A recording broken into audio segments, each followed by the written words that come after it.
Averkios the rassophore monk.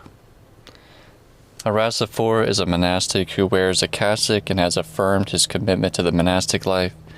No formal vows are made at this level. When one went to become a monk in the monastery of Hesychasterion, he remained there for a period of 1 to 3 years as a novice. Watching the undiminished spiritual struggle of Arenos, the abbot, after 7 months, proposed to make him a great schema monk at once. When Arenos hesitated, the abbot sent a father to discuss the matter with him.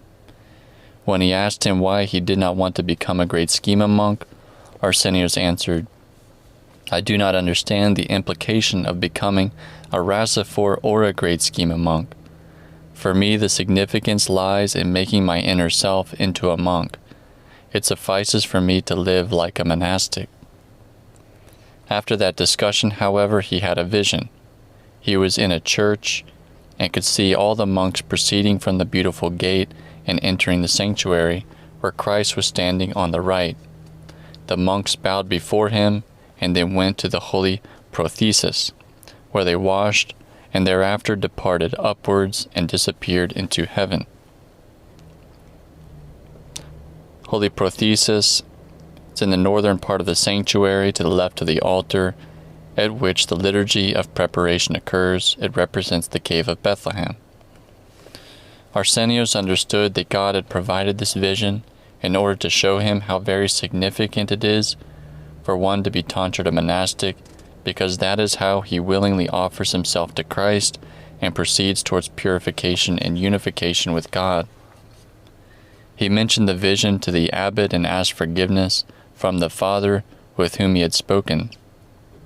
He asked, however, not to receive the great schema because he felt unprepared, and also because he did not want to be bound by the vow to remain in that monastery for life, since his longing for the Hesychasterion life had remained unquenched. In the service of the great schema, the monk is asked, "Will you remain in the monastery and in the ascetic struggle until your last breath?" He responds, "Yes, with God helping me, Reverend Father." Thus, on the 27th of March, 1954, on the old calendar, he was tonsured a rassophore monk and received the name Averkios. Father Averkios, who had been carrying out the prayer rule of a great schema monk ever since he had become a novice, received the blessing after he became a rassophore monk to add the prayer rule of a disabled brother upon his own. In order to have time for all this, he prayed with the Comboschini and did most of the prostrations on the night before, leaving the rest of them for midnight, that is, for the time when all the other brothers were doing their rule of prayer. 1.5 or 2 hours before the service of Orthros, the Simantron strikes, and the monks begin their prayer rule. His prayer thus rose to God at the same time as the prayer of the others. Seeing his fighting spirit, the devil tried to bring him down with good thoughts and intentions, that is, to make him pressure himself so imprudently that he would become exhausted and give up his struggle. Just as soon as he lay down to sleep, the devil said, "Are you sleeping? Get up. So many people are suffering. So many are in danger. Do some more prostrations." He got up and did as many more as he could. But just as he again lay down to sleep, the same thing was repeated.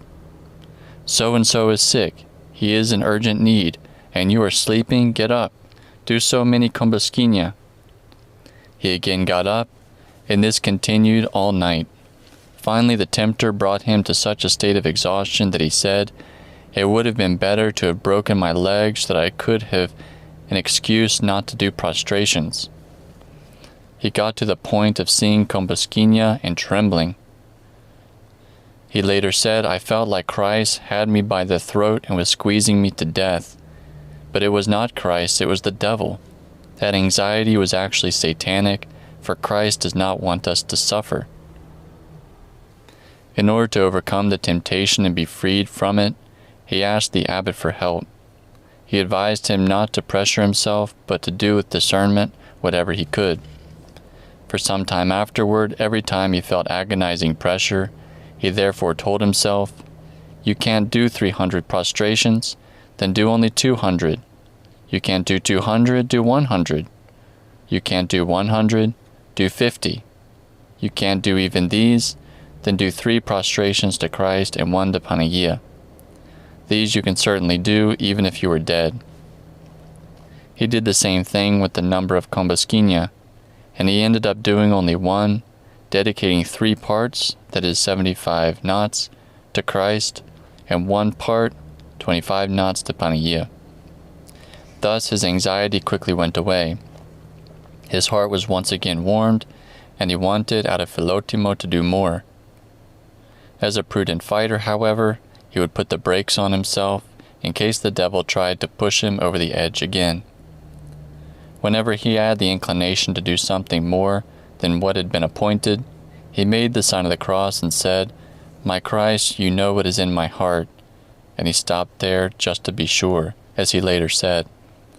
He thus trained himself in the use of the spiritual weapons on the right and on the left, 2 Corinthians 6:7, in order to effectively combat the many machinations of the devil. Diaconia with patience and eagerness. Since Father Averkios had gone through the basic diaconia of the monastery, he was sent to the woodworking shop as an assistant. The person in charge there, Elder Isidoros, was a monk with a difficult disposition. While in the past there had been 7 carpenters in the monastery, now he was the only one left, and having become a senior monk, he did not take anyone into account, not even the abbot. No one withstood being with him for longer than a week, as his behavior was difficult to bear, and he was very impatient in his work. He would start making a window, get frustrated, and leave it. He would start making doors, get frustrated, and leave them, and then start work on a roof. Most of the work he started was left half done, but even the work he had finished was patched up. Father Averkios worried over the work that was not being done properly, but did not say anything. Even when asked by other senior monks, how did this happen, he kept silent. What can I say, he thought to himself. Should I say that Elder Isidoros measured incorrectly? What is to be gained by that? With my silence, I may be able to invest some small amount in God's savings account. At one time, the Ecclesiasticos asked for a frame to be made for a portable icon, and Father Averkios made it with a ridge included for the placement of the glass cover. The Ecclesiasticos is the monk or nun who's in charge of church maintenance and who assists during the church services. As soon as Elder Isidoros saw it, he started shouting, "Why do you need the ridge? The icon does not need a glass cover." Father Averkios answered, "May it be blessed," and he took it without the glass to the church. When the Ecclesiasticos saw it, he said, "The icon needs a glass cover, you deluded one. Where's the glass?" Father Averkios said, "May it be blessed," and went back to the woodworking shop to get the glass. Elder Isidoros, however, would not give it to him and shouted crossly, "Whoever told you that the icon needs a glass cover is deluded. No glass is to be put on it." Father Averkios went back and forth from one senior monk to the other, saying only, "Bless and may it be blessed." Monastics say bless as a means of asking forgiveness. Elder Isidoros also had eyesight problems, which is why he marked things inaccurately. However, if Father Averkios said, "Elder, this is wrong," he responded, "You are wrong." Or if he said, "Elder, do I have your blessing to measure this?" he responded, "Be quiet. You may only say, 'Bless, may it be blessed.'" As a result, many pieces of wood were incorrectly cut, with the result being that some were completely wasted, while Father Averkios strenuously labored to fit the others together, requiring 5 days to do what could have been done in 1. Even though the difficulties in the woodworking shop came one after the other, Father Averkios prostrated each evening to Elder Isidoros, and very humbly said, "Bless Father," with gratitude, for he thought to himself, "How can I know that this man has not been sent by God to help me? How can I not be thankful for him? He also said to himself, "He does me good. I am now paying off debts, for carpenters had gone hungry because of me when the people of Konitsa waited as much as 2 years for me to do some work for them, while other carpenters didn't have work." Later in life he remarked, "Oh, how much that man helped me. He slammed me down like an octopus, but he did take all of the ink I had within out of me."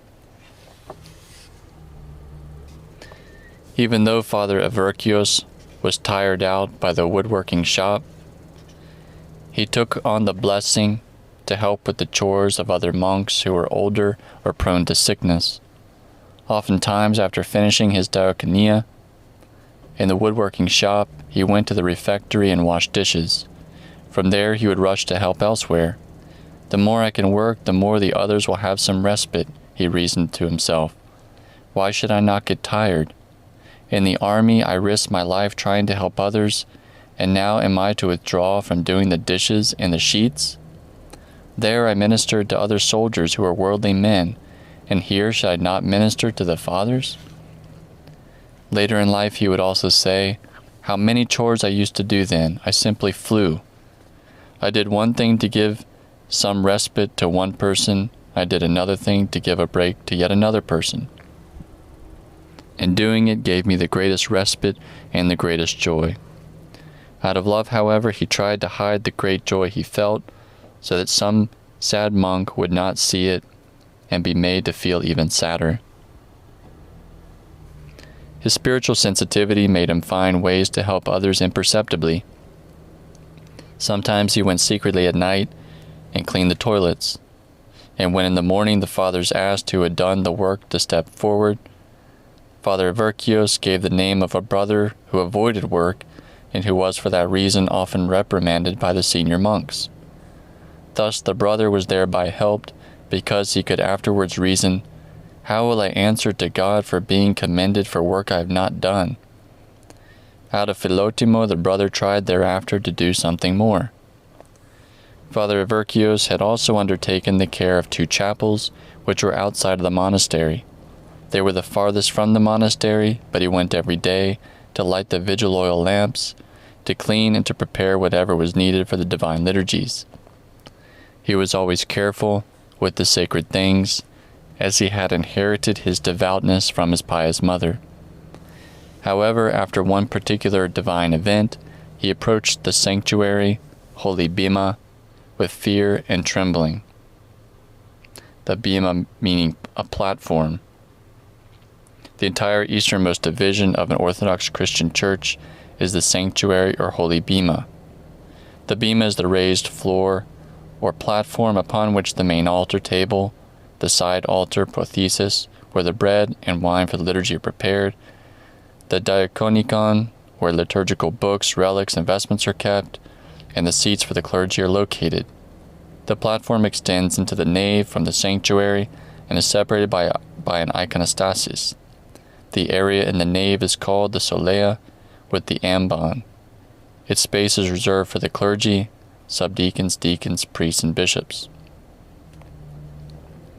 While helping the ecclesiasticos during a vigil, Father Averkios heard the sound of a bleating sheep coming from the holy prothesis, when during the proskomedie the priest said, "He was led as a sheep to the slaughter," and when the priest said, "Sacrificed is the Lamb of God," he heard the quivering of a lamb upon the holy paten.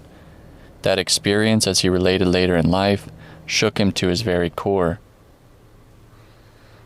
Proskomedie is the service of oblation, the service of offering the gifts to God in preparation for Holy Communion during the Divine Liturgy. When the clergy of the monastery went to serve liturgy in the chapels, they took Father Averkios along as a chanter, and he went joyfully. He was especially happy to accompany the devout elder Savas, who had attained an advanced state of inner hesychia and ceaseless prayer.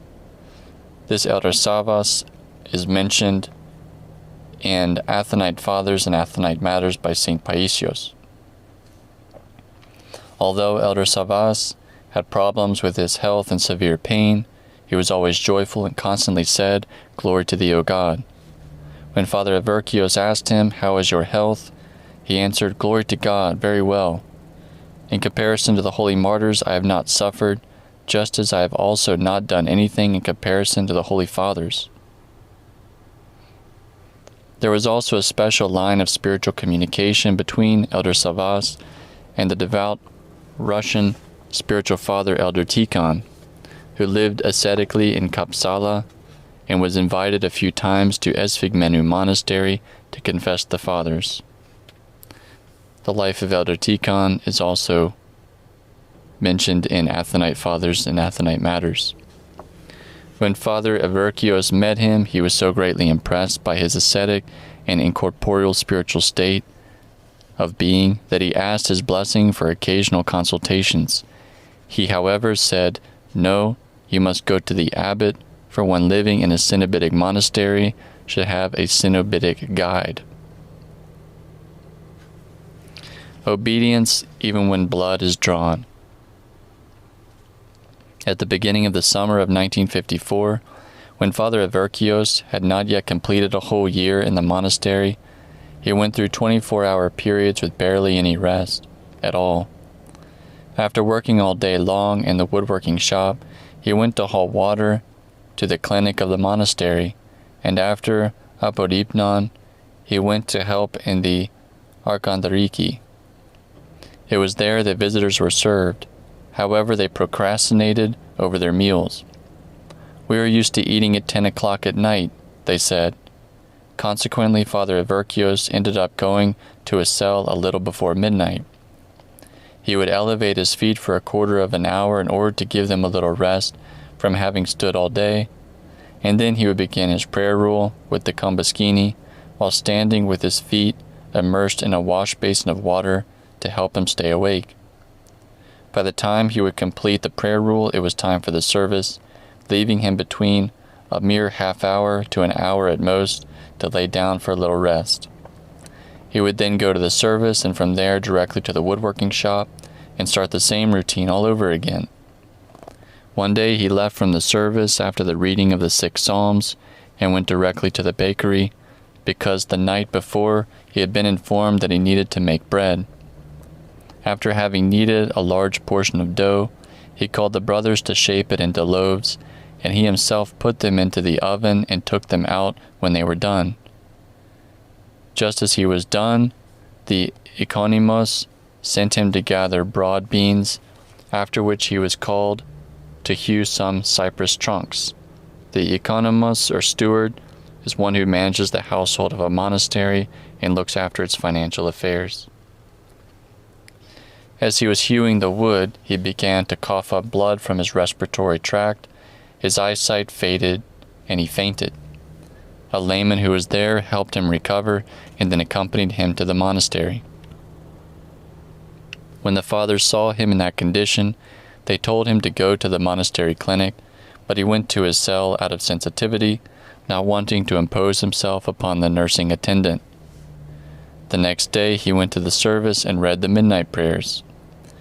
After the service, Elder Isidoros wanted to take him to the woodworking shop. "You pretend to be sick to avoid doing work," he said. But Father Averkios had already coughed up blood thrice and was completely exhausted. The abbot then ordered him to go to the clinic immediately. As the bleeding continued, the fathers, fearing that he might have tuberculosis, took him to Thessaloniki to have a chest x-ray. He was so thin that his sides looked like a squashed basket. One of the x-ray technicians told him, "This is what fasting, vigils, and prayer does." The doctors prescribed 2 months of complete rest. He returned to the monastery, remained in the clinic, where he suffered, not so much from his illness as from his sensitivity, because he was distressed about being cared for by an elderly monk. "Why did I come to the monastery, to serve or to be served?" he said to himself and wept. "Why do you weep?" Elder Dorotheos asked. "This has been permitted by God as an exercise in humility. Even from here you can help the fathers, pray for them with the Kombaskini, and ask God to give them strength. Elder Isidoros, however, went to the clinic and said, "There's nothing wrong with you. Get up and let's go to the mountain for wood." "May it be blessed," Father Averkios responded, and followed him, not wanting to trouble him. But just as soon as he bent over to cut wood, he coughed up blood and had to sit down for a little while. "Get up, why are you sitting?" Elder Isidoros said. "Just a little for the bleeding to stop," he answered. "You," he responded, "will continue this way. One day you will bleed and the next day you will not. This is how you will eventually die." When it was time to harvest the olives, Father Averkios was still in the clinic, but the abbot asked him, "Are you well enough to go and pick olives?" "With your prayers I am very well," he answered, and the next day, early in the morning, he went to the olive groves, which were at quite some distance from the monastery. When he got there, he was informed that the crank at the olive oil press was broken. "Can you go to make a new one?" they asked. "May it be blessed," he said, and returned to the monastery to make it. He had to plane down a large trunk of knotty oak wood to make a crankshaft. Just as he took the plane in hand, the abbot passed by the woodworking shop and asked him perplexedly, "Everyone is at the olive groves. What are you doing here?" "I was sent here to make a new crank," he answered. "Quickly, my son," he said, "finish what you are doing and go back to picking olives." The making of the crank was difficult work, one that required 3 days. Father Averkios did not say anything to the abbot. Who knows, he thought to himself, how preoccupied the abbot must be with the many concerns of the monastery, and didn't realize the amount of time it takes to make a crank and its shaft. He forced himself to complete it all by that evening. However, he utterly exhausted himself and fell helpless into bed for 1 week. While lying in bed and looking out the window, he noticed that the doorkeeper was trying to split a large stump with an axe.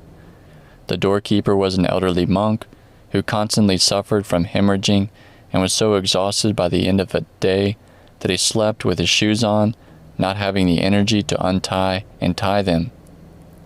Father Averkios, forgetting himself, went downstairs quickly, took the axe into his hands, and split the wood stump. Immediately, however, more blood came up into his mouth. Diaconia in the woodworking shop. When Father Averkios recovered, the abbot stationed him to serve in the woodworking shop because Elder Isidoros was no longer able to see well enough to drive a single nail. The brothers then began to order various objects.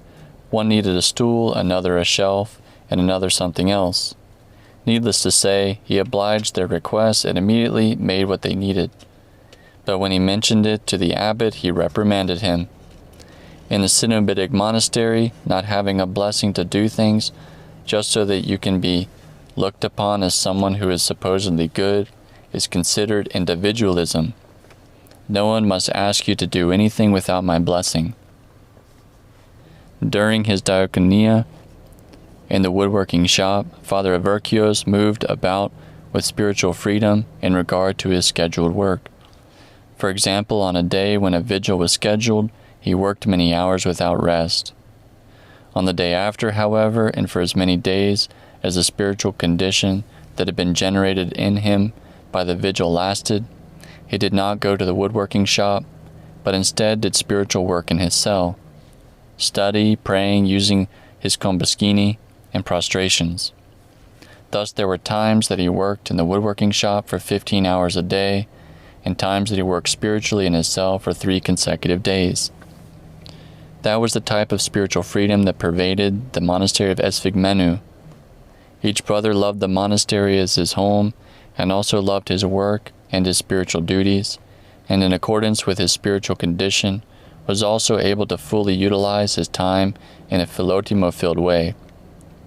The baker, for example, had to produce a certain amount of bread every Saturday.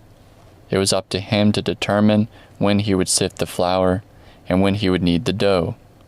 If he had to wrestle with thoughts and was not able to sleep, he could go to do the sifting even at night. Later the saint remarked That was how he could get his work done, and was not sifted by thoughts incited by the enemy. Having experienced for himself the benefit of that spiritual freedom, he recommended that the same spirit be present in Cenobitic monasteries, because he used to say it helps the monk to mature spiritually. The monk, he said, must move about with a type of freedom that does not mean that he will have his own will, but that he will utilize his time such that he completely gives himself over both to chores and to spiritual duties. For this to happen, however, one must cultivate obedience, Philotheou, and spiritual nobility.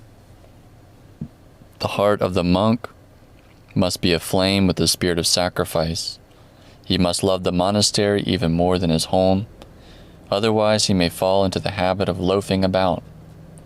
In other words, freedom is very good, but if there is no Philotheou, it can be dangerous. In both the chores and the spiritual activities I died of joy.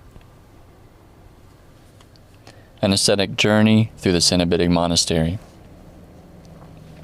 The life of Father Averkios had always been in line with the saying, "Give blood and receive the Spirit," from the sayings of the Desert Fathers.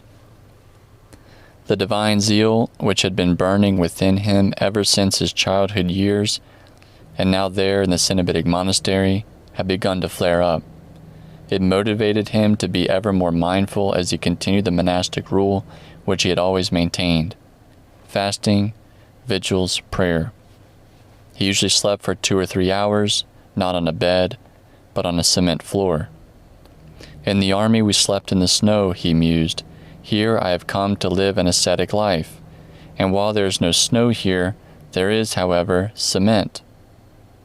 When he was ill, he asked for a blessing to go to another cell where the floor was covered with unfired clay bricks. This is why he later said, "Brick is more charitable than cement." During the winter, because the sea came up to the foundations of the monastery, and the mold from the dampness was like cotton on the walls, he set up a woolen blanket like a tent and slept beneath it. For a pillow he used a log in which he had carved out a cavity, so his head would not slide. He later remarked, "I have used a log as a pillow since 1953. My, how many logs were needed to turn this log into a man." He also struggled with self-control. He ate nothing outside of the refectory. Even on fasting days, when the refectory served the meal at 3 o'clock in the afternoon, and the abbot had given a blessing for the brothers to take a few rusks into their cells, Father Averkios did not eat anything until that time. Rusks are leftover pieces of bread, which the monasteries again bake until they are brown, hard, and crisp. In the refectory he took very little food from the serving platters, and he set aside most of his own portion, pretending that he could not consume it all. And when the food looked particularly delicious to him, he added a little water to make it less appealing. He did all these things, taking care not to attract the notice of any brother who, prone to illness, might become sick by trying to imitate him. The abbot, however, was well aware of his struggle, which is why he frequently assigned him to be the reader in the refectory, an assignment which gave him the capability of eating alone, and also enabled him to not eat at all. Consequently, once he did not eat anything for 15 days, after which he lost his voice for several days. After his illness, when Great Lent came, he again spat up blood. The abbot gave him a blessing to take some mountain sage and a spirit stove to his cell in order to make some warm tea after the service. But Father Averkios had a hard time finding such a stove, noting that no brother had such a stove. After making tea a couple of times in a tin can, he returned the stove and threw away the tin can. "No other father has such luxury," he said. "How then can I have such a thing? Why should I undo the orderliness of the Cenobitic monastery?" During that great Lent, Father Averkios did not consider himself at all and pushed himself beyond his limits. He felt such great exhaustion that when he went up into the forest to gather wood, his legs kept buckling and he fell down. He begged God to help him get up, so that no layman would see him like that and say, "Look at how the monks fall down out of exhaustion from asceticism." He experienced a struggle he carried out as a daily martyrdom. God, however, strengthened him. On the Thursday before St. Lazarus' Day, while praying at night in an upright position in his cell, he was completely bathed in a light, and in his heart was inundated by a sweetness, a divine exaltation.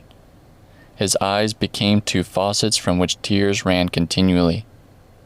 They were sweet tears that lasted for about half an hour. It was the first time that he had experienced the visitation of divine grace so intensely.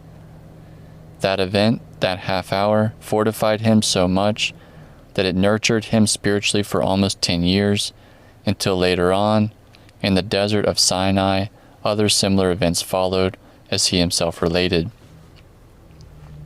It was at the holy monastery of Esphigmenou that St. PAISIOS also first met Abba Isaac, the great guide in Orthodox mysticism, the hesychastic life. One day when he was working with other brothers in the monastery's residence, where the monastery representatives stay, in Carrières, he went to buy a smoked herring, and a grocer wrapped it in a sheet of paper torn from the periodical Hagioretiki Bibliotiki. Carrières is the administrative center of the monastic republic of Mount Athos. When Father Averkios unwrapped the herring, his eyes fell on the text that was on the oily paper. It was an excerpt from Abba Isaac. He dried the paper in the sun, and when he read it, it shook him to his very core. For an entire year, he read and reread that short passage.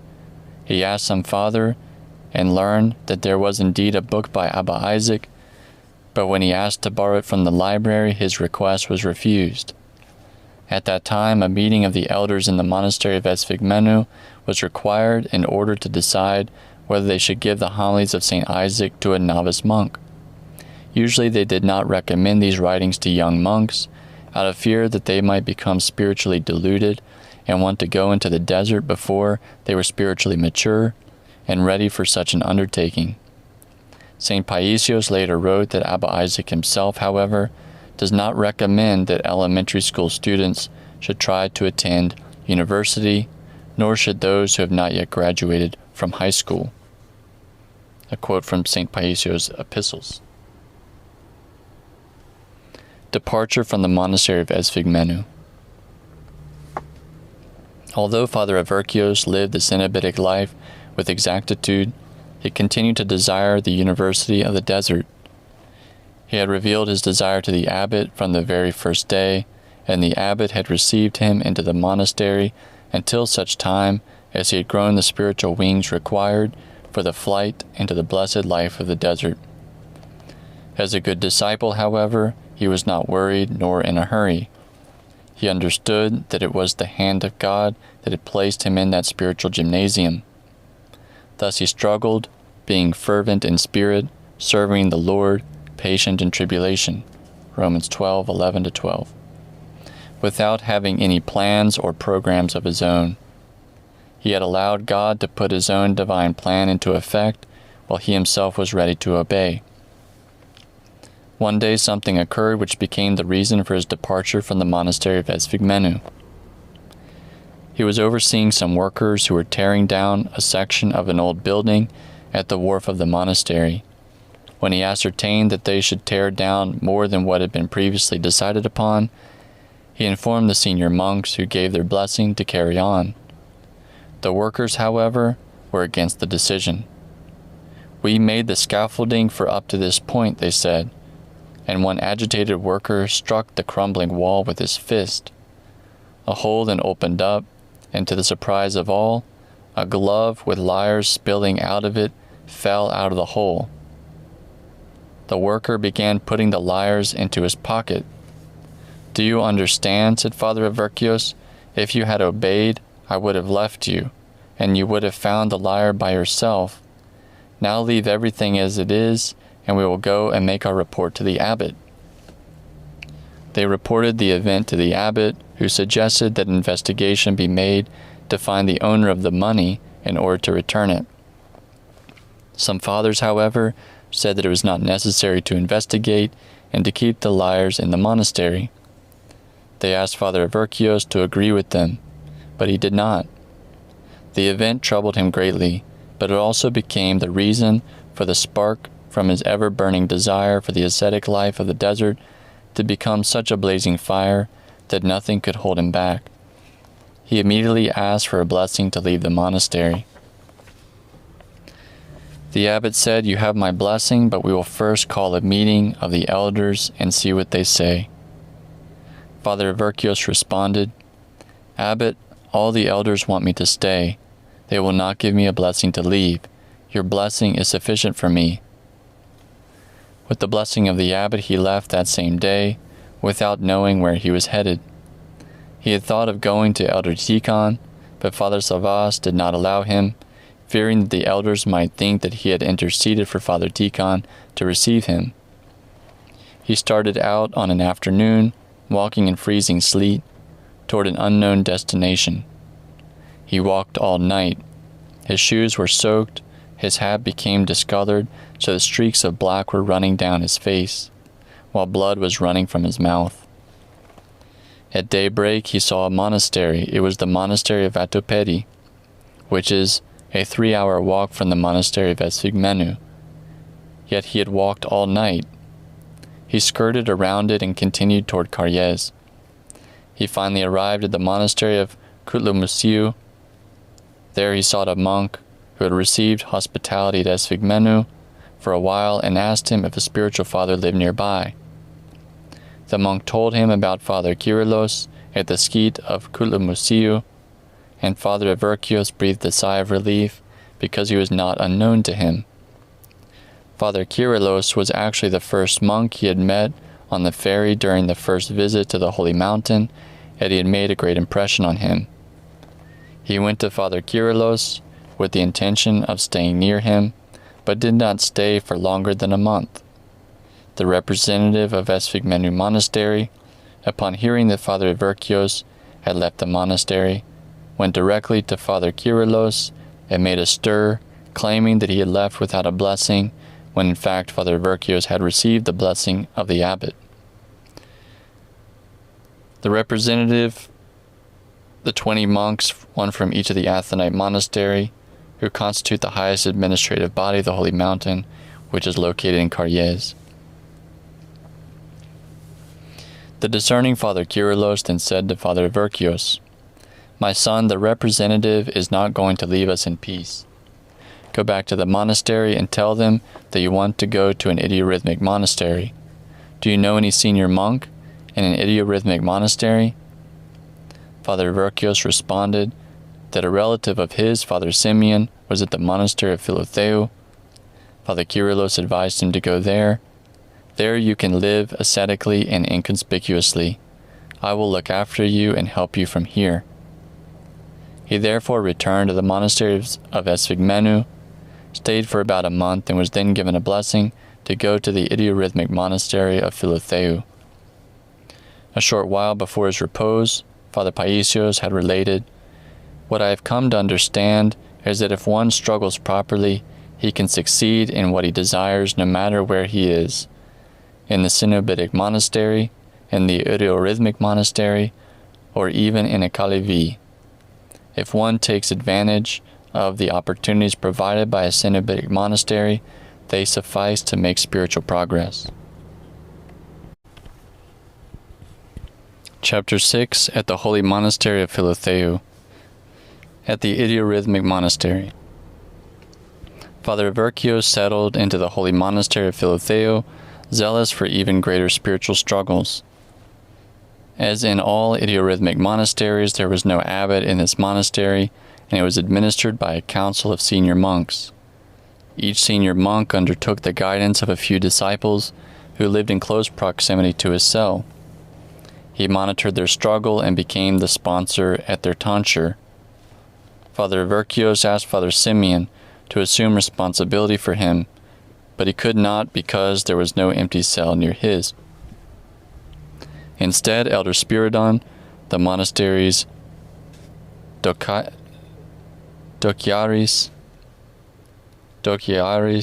is the monk who is responsible for the reception, storage, and distribution of food supplies, assumed the guidance of Father Averkios. He went to Father Kyrillos at the skeet of Kouloumoussiou for spiritual guidance. That venerable elder often received information about the arrival of Father Averkios and the subject with which he was concerned from God himself. Consequently, he answered questions before Father Averkios had even asked them, or he waited for Father Averkios, having placed a marker in a book which the elder then gave him to read as soon as he had arrived. Thus Father Averkios received the answer as if from the mouth of God. He then made a prostration and left, spiritually enriched. On the second day after getting settled in the monastery of Philotheou, Father Averkios, in order to be spiritually benefited, went to visit a very simple and humble Russian ascetic, Elder Augustinos, who lived in a Kali of Philotheou dedicated to the entrance of the Theotokos. Elder Augustinos is also referred to in the Athonite Fathers and Athonite Matters by St. PAISIOS. Not finding him in his Kali, he left some food outside his door and returned to the monastery, taking care that he not be noticed and cause the fathers to think that he, who had only just arrived, was already going around to the Kalia, distributing things. The next day, however, Elder Augustinos went to the monastery of Philotheou and asked for him by name. "Where is the monk with the name Averkios?" The fathers were puzzled. "We ourselves hardly know him very well. Where do you know him from?" They responded, and pointed out his cell. As soon as Father Averkios opened the door, Elder Augustinos made a deep prostration with his face to the ground, and said, May God forgive you for the blessings you left for me. I saw you from Prophet Elijah." Instead of "thank you," monks say, "may God forgive you." The skeet of Prophet Elijah, however, is about 4 hours away, on foot from the Kali of the entrance of the Theotokos. Nevertheless, Elder Augustinos had seen him through the spiritual television of his gift of insight. The initial diaconia undertaken by Father Averkios was to help Elder Spiridon in the supply room. Every morning after the Divine Liturgy, they distributed rations of bread, cheese, sardines, and olives to the fathers. Father Averkios helped with the transfer of the supplies, but also did whatever else he could in order to be of service to the fathers. Still having a few tools in a bag, he did various woodworking jobs and repairs wherever he was called, both in the monastery and at the surrounding Kelia. Once he went to do some work at the Kali of St. George. The elder of the Kali asked Father Averkios to take his novice disciple under his wing so that he can be benefited spiritually and learn the craft of carpentry.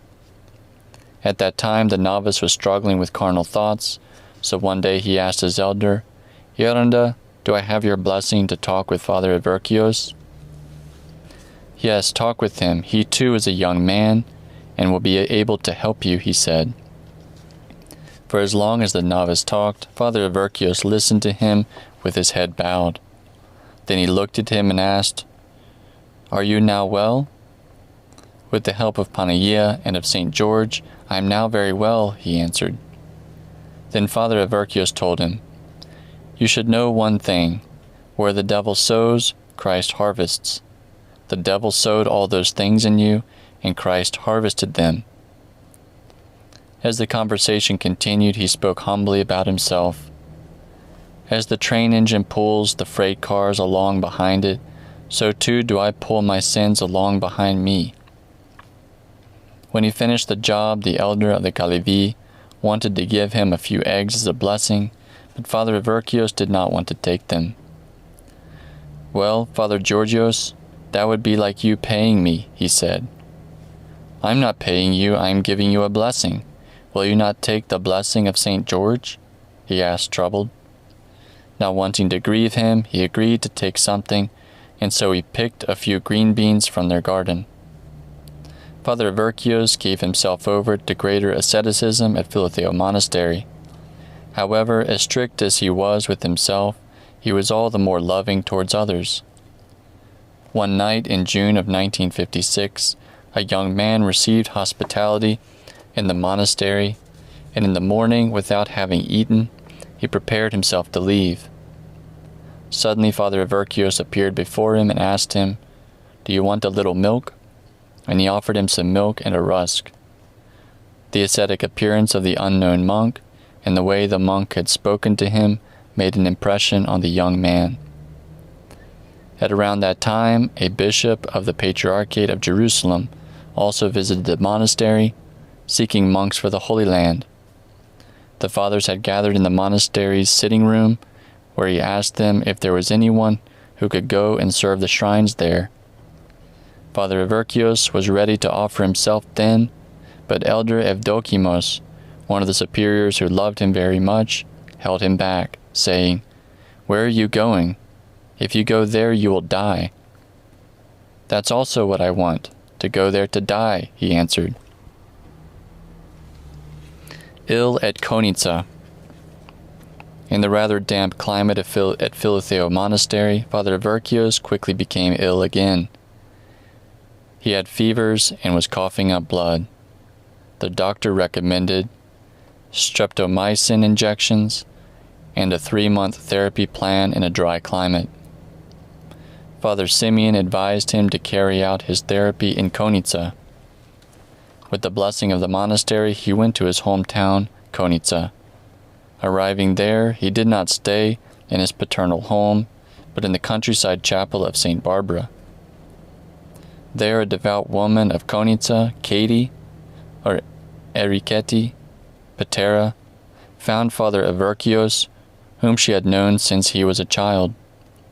Given his skeletal appearance, like one of those saintly ascetics in frescoes, she did not recognize him at first.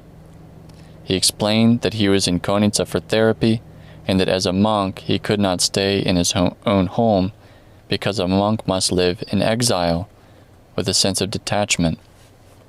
She offered him hospitality in her own home, where her elderly mother also lived, and Father Averkios accepted. While he was there, his sister Christina went to give him the injections. Gradually, other people of Konitsa visited him and told him of the great evil being caused by a Protestant who was proselytizing the people. Father Averkios knew him well. It was that man from Farasa to whom he had offered hospitality 10 years earlier in Ioannina and had burned the heretical pamphlets he had found in his military sack. Some people of Konitsa pleaded with Father Averkios to stay in Konitsa in order to destroy the hornet's nest as it was being established. It was, of course, impossible for him to stay in the world. As soon as the 3 months of therapy were completed, he returned to the Philotheou monastery. Cross-bearing monk PAISIOS. Returning to the monastery, he asked for the blessing to become a common monk, as they refer to those monks in the idiorhythmic monasteries who are not subordinate to some superior monk. Thus he no longer lived near Elder Spiridon, but alone in a more isolated cell. Although he had not been at the monastery for a long time, the superior monks wanted to make him a great schema monk. Again as before, Father Averkios did not want to be confined, since he was still preparing himself for the desert. He asked Father Kyrillos what he should do, and he advised him to tell them to make him a stavrophore, a cross-bearing monk. Thus on March 3rd, 1957, on the old calendar, he was made a cross-bearing monk and given the new name PAISIOS. The sponsor at his tonsuring, as was the case with all the monks in common, was Elder Savas, a most devout elder who, although he had lived in the monastery for 50 years and had often been asked to become a superior monk, had never taken on administrative responsibilities because he did not want to be distracted from his spiritual work. The name PAISIOS had been recommended by Father Simeon, who, as a Pharisaioti, had been saddened that Father Averkios no longer had the name of the saintly Father Arsenios Hagiophantes. That was why he had pleaded with Elder Savas to give him the name of the courageous Pharisaioti Bishop PAISIOS II. For Father PAISIOS, of course, the significance was not in the name he received, but in the struggle he had to undertake as a cross-bearing monk. A few days after his tonsure, he wrote the following in a letter: "I have assumed a heavier burden, but I hope that with the power of our sweetest bridegroom, Jesus, I may carry the heavy cross all the way up to Golgotha." He also sent a photograph of himself to his mother, together with a farewell letter in the form of a poem, which began like this: "My dearest mother, farewell. The monastic life calls me. From this vain life I go forth. The deluder I'll deceive." Fasting, vigils, and prayer. Father PAISIOS was an exemplary monk. Elder Evdokimos used to say, "He is a good monk." During the church services, he usually stood in the back stasidia of the light, with his attention focused solely upon himself. Light at Liti, the inner narthex of churches built in the monastic style, that is the space between the main church and the narthex Liti. After sunset, when the gate to the monastery closed, he too retreated to his cell, where he kept vigil for 5 to 7 hours, praying with the Combuschini and doing prostrations. His pale face attested to his lack of sleep, while his knees and fingers were covered with calluses from the numerous prostrations he made with his face to the ground. His daily study, sustenance, and delight was the book of Abba Isaac. Every day he read a small passage, which he then kept constantly in mind and tried to apply. If he was unable to apply it, he did not proceed to the next passage. Thus, by studying slowly, carefully, and with a simultaneous spiritual effort, that book, which, as he had remarked, is a complete patristic library, took him 7 years to complete. He continued to copy out passages from other patristic books as well, as he had done in the monastery of Esphigmenou. The unrestricted program of the Ideorhythmic monastery gave Father PAISIOS the ability to carry out a greater struggle in fasting as well, without making it obvious to others. As long as he had been near Elder Spiridon, he ate the same food every day, only rice or only potatoes or only beans, in order to become weary of it all and not have an appetite for eating anything. When he lived alone, his daily meal was boiled beans thickened with flour. Before receiving Holy Communion, he always kept a 3-day fast. It's called trimeron, abstinence from food and drink for a period of 3 days. During his first Holy Week in Philotheou, he did not eat at all. On Great Friday, he drank vinegar out of love for Christ, to whom vinegar had been offered when he was on the cross. But as Father PAISIOS had gone without food and was exhausted, he fainted. The fathers were worried about him, but he quickly recovered and continued his absolute fast until the Sunday of Pascha. He divided the 15 days of fasting during the Dormition fast in August 1957 into 2 periods of total abstinence from food. He did not eat anything until the feast of the Transfiguration, when he ate something that day for the joy of the feast, and then again he did not eat until the day of the Dormition of the Panagia. On that day, immediately after the dismissal of the Divine Liturgy, a senior monk gave him a letter to take to the monastery of Iveron, which celebrates its feast on the 15th of August. While he was there, he was to wait for an elderly monk who was to arrive at the wharf of Iveron by ferry from Arenos, in order to accompany him to the monastery of Philotheou. Father PAISIOS set off without having taken along at least a rusk. He arrived at the monastery of Iveron, which is at a distance of 1.5 hours on foot, delivered the letter, and then descended to the wharf to wait for the elderly monk. The ferry was late, and by the early afternoon, he started to get dizzy. I should go somewhere out of the way so people will not see me and start asking about what has happened to me, he thought. Nearby was a pile of tree trunks, destined to become telegraph poles. He went and sat there, and then he thought to pray with his kombuskini so that Panagia would provide something for him. Immediately, however, he dispelled that thought as if it were blasphemous. "You miserable man," he thought to himself, "are you going to trouble the Panagia for such trivial things?" He had just had that humble and Philotheou-filled thought when a monk suddenly appeared before him, holding a round loaf of bread, 2 figs, and a large cluster of grapes. He gave them to him, saying, "Take these for the glory of the Lady Theotokos," and he disappeared. That event vanquished him. Tears of gratitude flowed from his eyes for the rapid and fervent perception of the Mother of God. On the following great feast, Christmas of 1957, Father Simeon told his disciple, "Go and call Father PAISIOS to come and eat a little soup so that he can be strengthened." Father PAISIOS, however, who had been febrile for a week and had also been spitting up blood, did not want to go. He replied, "No, my blessed man, I have already prepared something." Once again his meal consisted of boiled beans thickened with some flour.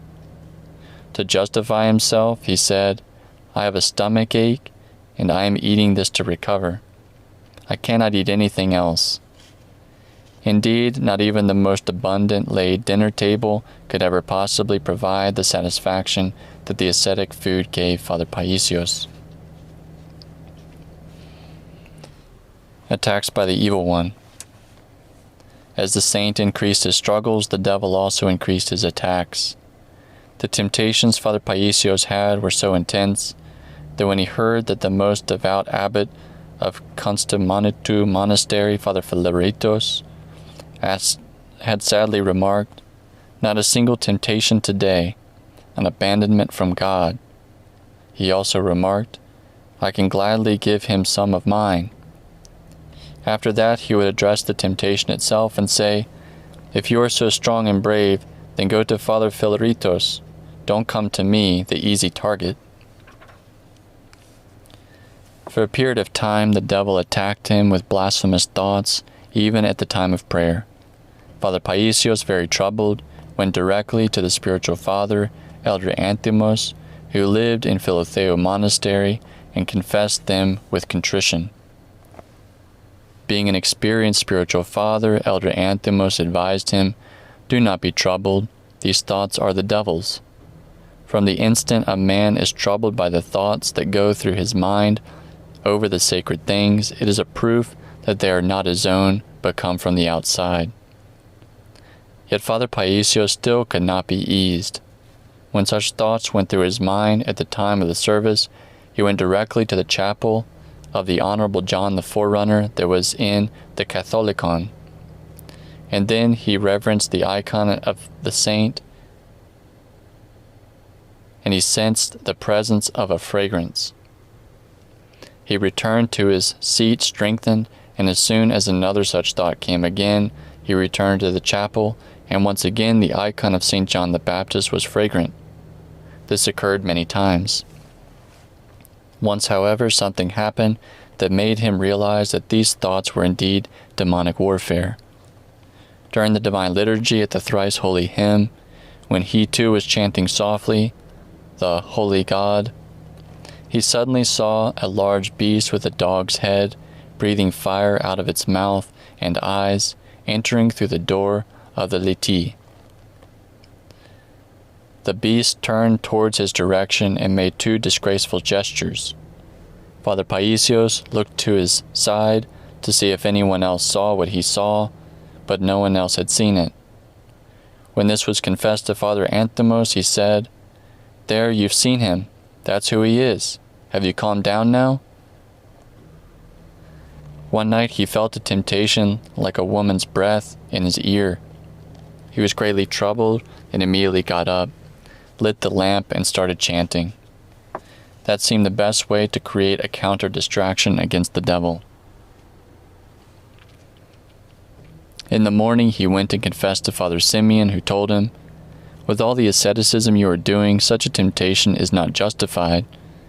It seems that there is some hidden pride. For this reason you will come for a period of time, and I will give you cooked food to eat." Father PAISIOS humbly accepted. For 1 month he took his rations of food to Father Simeon, and in return received cooked food from him. Examining himself, he discerned that sometimes there was indeed something out of line in his thinking or in what he was doing. About this he later remarked, "Hidden pride is very deceitful. Only one who is experienced can understand it. However, when you allow others to reproach you, it helps a great deal." A honeybee in the spiritual meadow. Father PAISIOS accepted criticism from anyone and sought advice from everyone. He made it a practice to offer hospitality in his cell to the ascetics who visited the monastery and seek their advice. Like an industrious honeybee, he additionally sought out through the entire paravi of the Panagia, a term referring to the holy mountain of Athos, fragrant spiritual flowers, virtuous elders, from whom he reverently gathered spiritual experiences and teachings, so that he too could produce the honey of virtue. Wherever he heard that elders who were spiritual athletes lived, in other monasteries, in the surrounding Kelia, or even further away, such as in the skeet of St. Anne, in Kapsokalivia, in Karasia, he would visit them and take notes on whatever they told him. He also communicated with some fools for Christ, such as Elder Domitios, who lived in the monastery of Philotheou and pretended to be possessed by demons, as well as with Elder Eliseos from the Kelly of the Ascension. Because these men understood that Father PAISIOS did not judge according to appearances, but had spiritual criteria, they trusted him and did not act the fool before him. It was those surreptitious strugglers who instructed St. PAISIOS about how great a struggle one must undergo in order to conceal his spiritual wealth and thus safeguard it intact. Every 6 months, Elder Petros from Katonachia came by the monastery of Philotheou in order to deliver his handcrafted objects, kombuskinia and mountain sage tea from Mount Athos, and to receive some rusks in return. Elder Petros was also included in Athonite Fathers and Athonite Matters by St. PAISIOS. Everyone called him Petrakis because he was short and thin and had the simplicity of a small child, as well as great sensitivity. Father PAISIOS regarded Elder Petros with great reverence. He later wrote, "I knew many ascetics, but in Elder Petros one could see something different. A divine sweetness appeared to be depicted upon his face." Whenever the fathers approached Elder Petros in order to be benefited, he became embarrassed and avoided them. But with Father PAISIOS he had a special line of communication because they had a spiritual relationship. Once Father PAISIOS asked him about whether an event that had taken place was from God or from the evil one. He answered that it was from God, and then went on to say, "Father PAISIOS, I constantly experience such divine conditions. At the instant divine grace visits me, my heart is sweetly warmed with the love of God, and a strange light illumines me both inwardly and outwardly, as my cell is also illumined. I then remove my cap and humbly bow my head and say to Christ, 'My Christ, strike me in the heart with the lance of your compassion.' My eyes then shed continuous sweet tears out of gratefulness, and I glorify God. I sense my face radiating light. During those times, Father PAISIOS, everything stops, because I feel Christ to be very near me, and I am unable to ask for anything because even prayer ceases. The Commoschini cannot be turned. An eager and indefatigable storekeeper. In December of 1957, Elder Spiridon, who had been the monastery's storekeeper for 30 years, became ill and retired from his diaconia. This particular diaconia was difficult because the storekeeper administered all of the supplies of the monastery and had to be in communication every day, not only with all the fathers, but also with the laymen who worked in the monastery. That was why the wardens were fastidious about assigning the diaconia to a monk who was economical, organized, conscientious, and trustworthy. Wardens were 2 or 3 senior monks who are elected for a 1-year period by the assembly of elders of a monastery.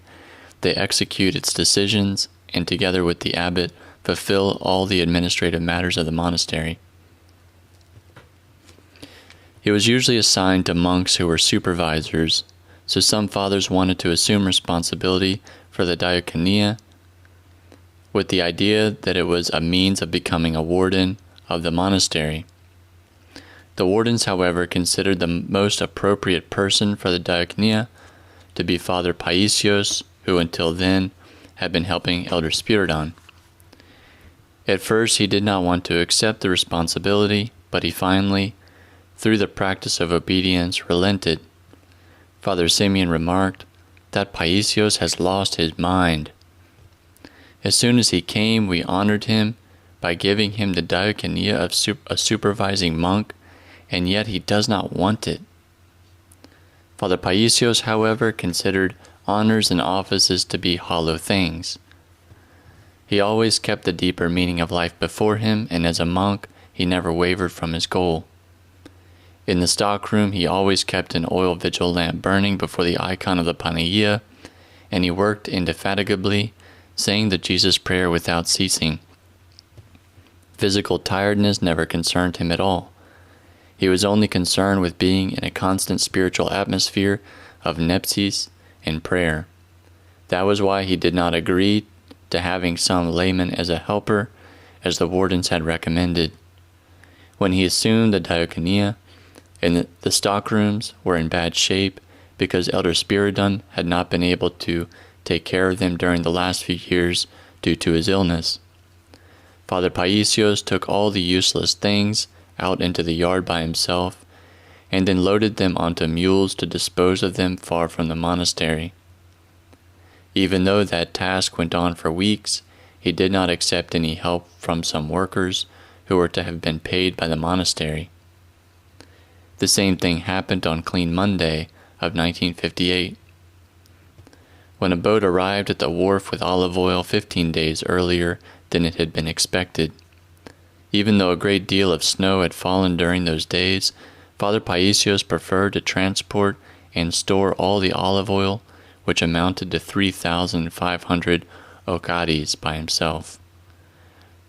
Oka, plural okades, a measure of weight equal to 1,280 grams. 4 times he went up and down from the monastery to the small harbor with 8 mules, which he loaded and unloaded alone, and then after transferring the oil into the large earthenware vessels in the stockroom, he returned to his cell late at night. He could have asked for help from any monk, who would have gladly helped him, but he did not want to ask anyone to give up his routine on such a day.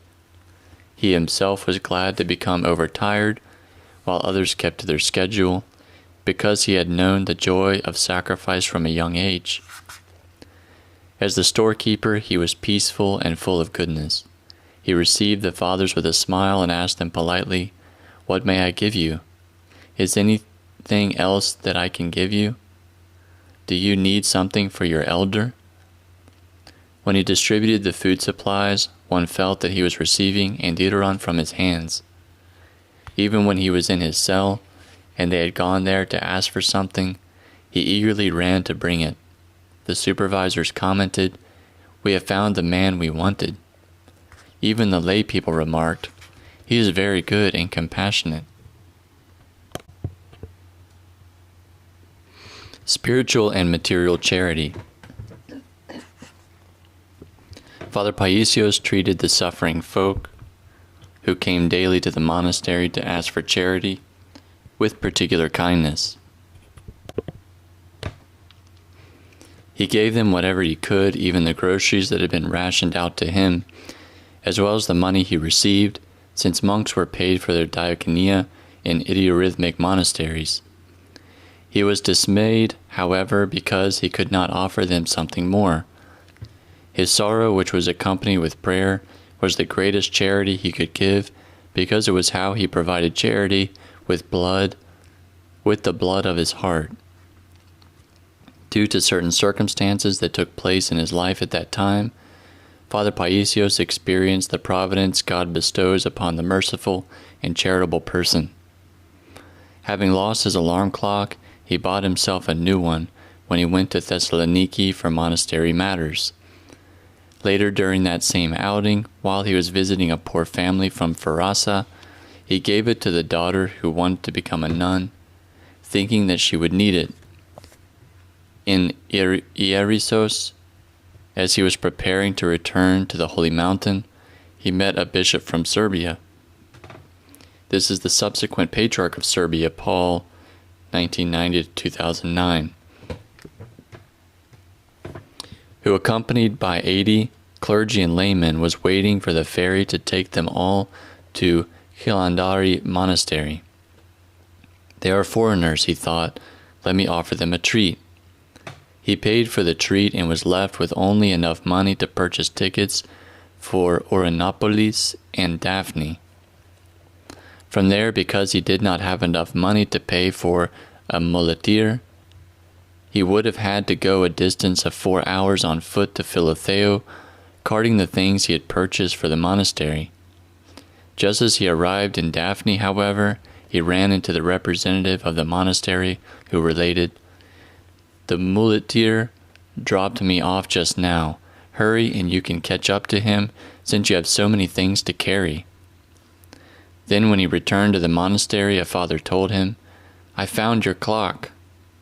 Greatly moved by the subsequent events, he commented to himself, "Would you look at all this? I didn't even think of the clock, or about how I was to cart all the purchases to the monastery.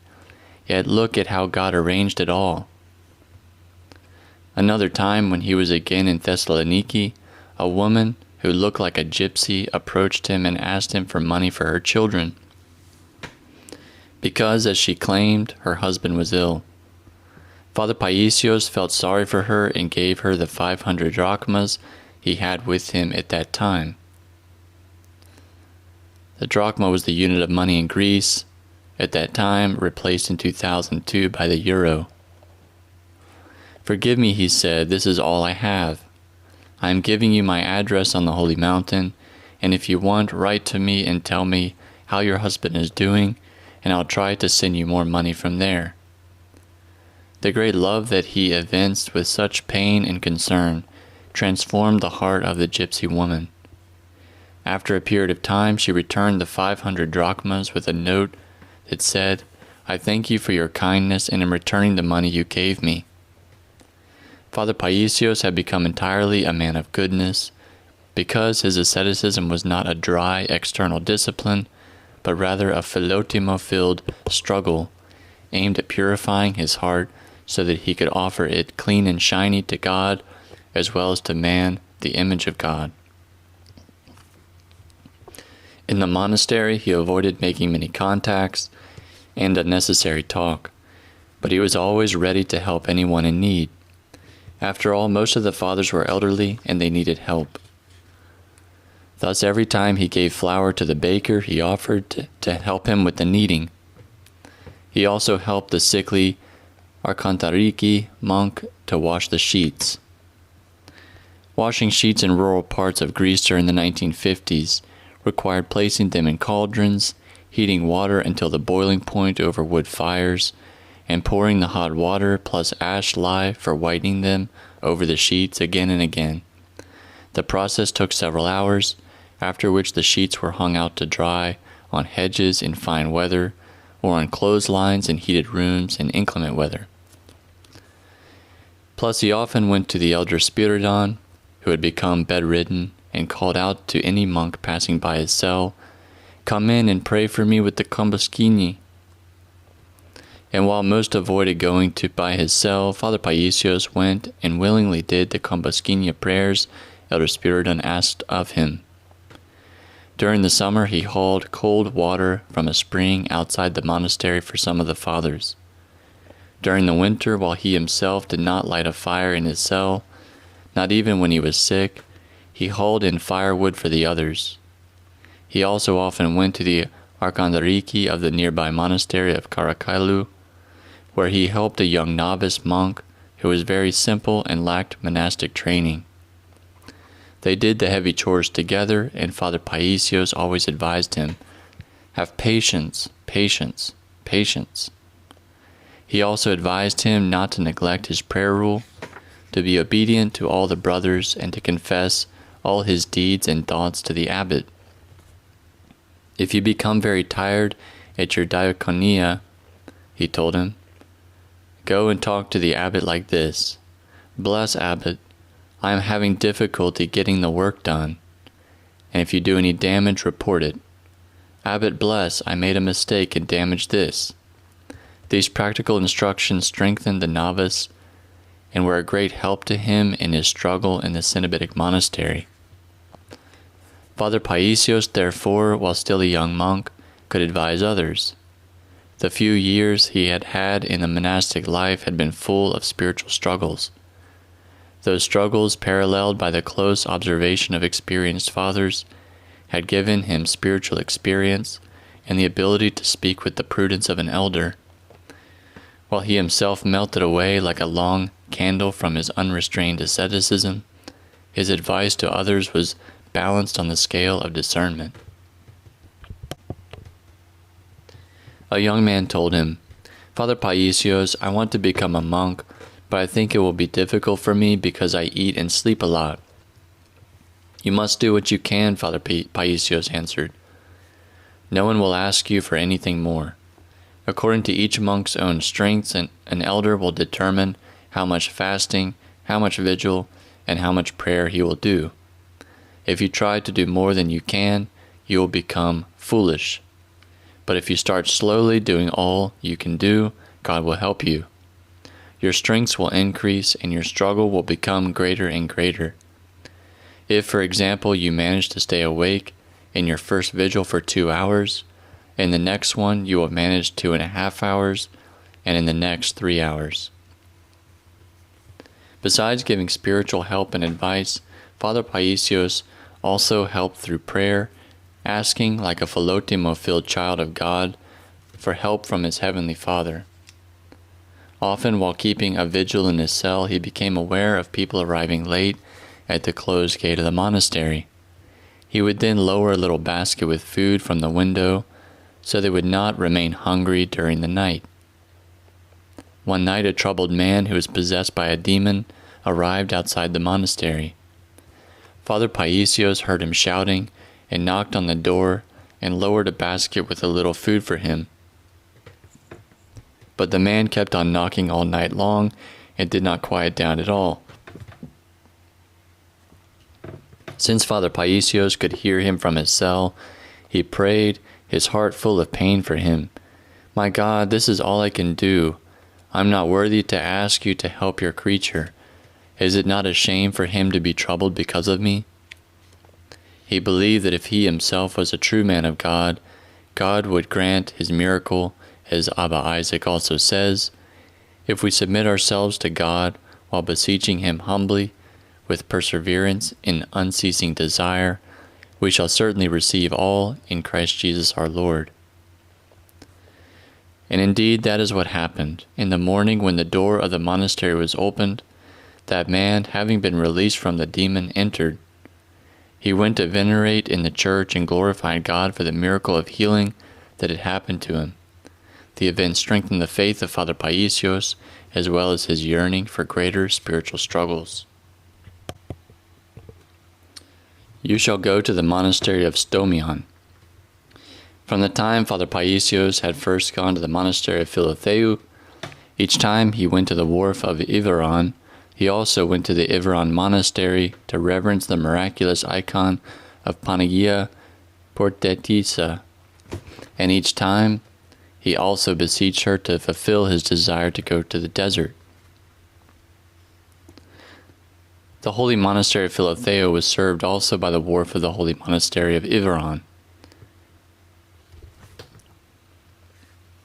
All of those times, however, he felt that Panagia looked sternly at him, as if she was not pleased with his prayer, as if she was expressing some reproof.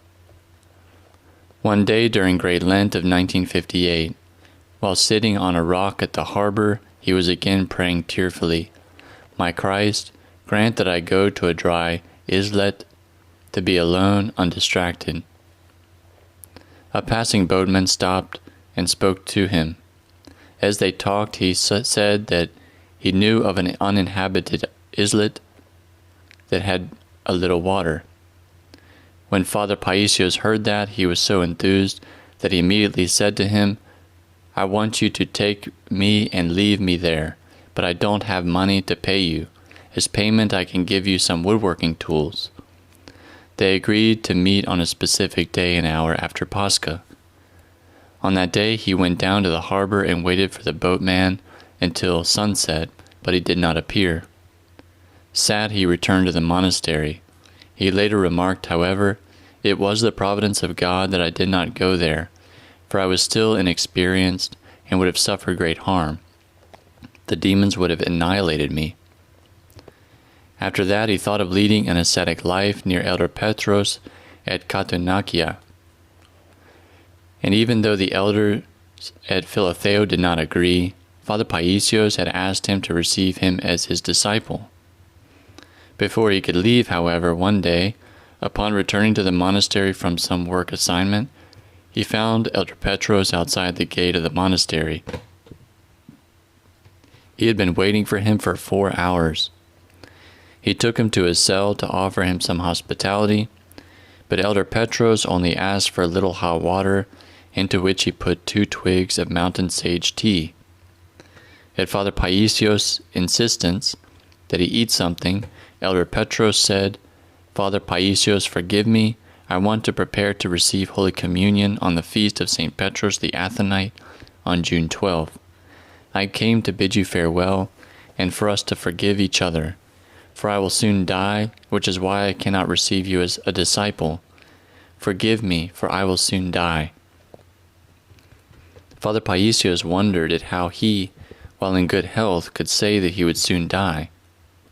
After talking with him for 2.5 hours, he began to believe it. Indeed, Elder Petros fell asleep in the Lord on June 12th, the feast of St. Petros the Athonite, in 1958, on the old calendar. That was when Father PAISIOS realized that the refusal of the elders to give their blessing for him to live with Elder Petros had come from God. In that same month, Father PAISIOS suffered exhaustion from overwork, and he was relieved from his diaconia as storekeeper. He was assigned as reader of the midnight service and the hours. Naturally, all the fathers were concerned over his health. "Father PAISIOS is a virtuous monk who observes great abstinence," Elder Savas said. "But the way he's going, he will surely become ill." And he gave him advice. "Father PAISIOS, it is a good thing to be abstemious, but be careful, for the monastery needs monks to serve it." Such asceticism was practiced by the hermits, who had only themselves to look after and no other responsibilities. But it was indeed the desert for which Father PAISIOS was preparing himself.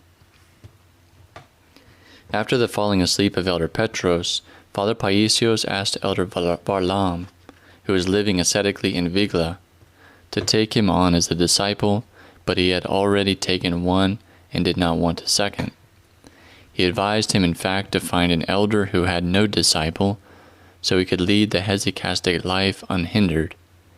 After that, he started talking with another father from the monastery of Philotheou about going and living ascetically together at Katonakia.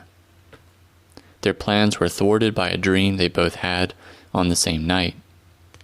They saw themselves running on the rooftop of one of the wings of the monastery,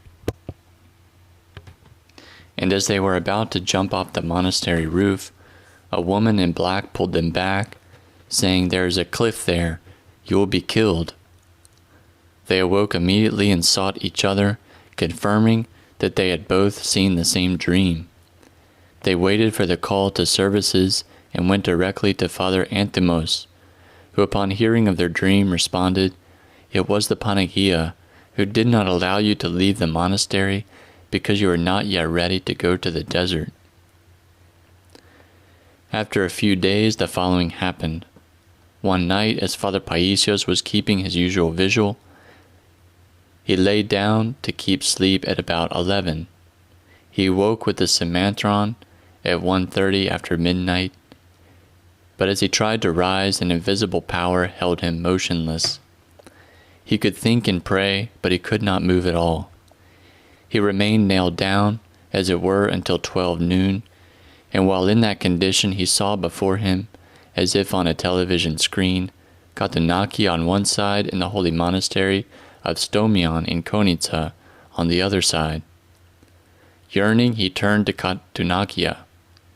Then he heard a voice clearly tell him, "You shall not go to Katunakia, you shall go to the monastery of Stomion."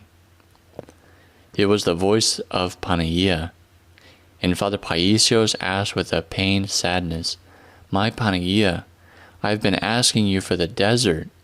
Are you now sending me back into the world?" The same voice, however, told him sternly, "You shall go to meet Katerina Russi, who will be of great help to you." Katerina Russi was the devout mother of the mayor of Konitsa.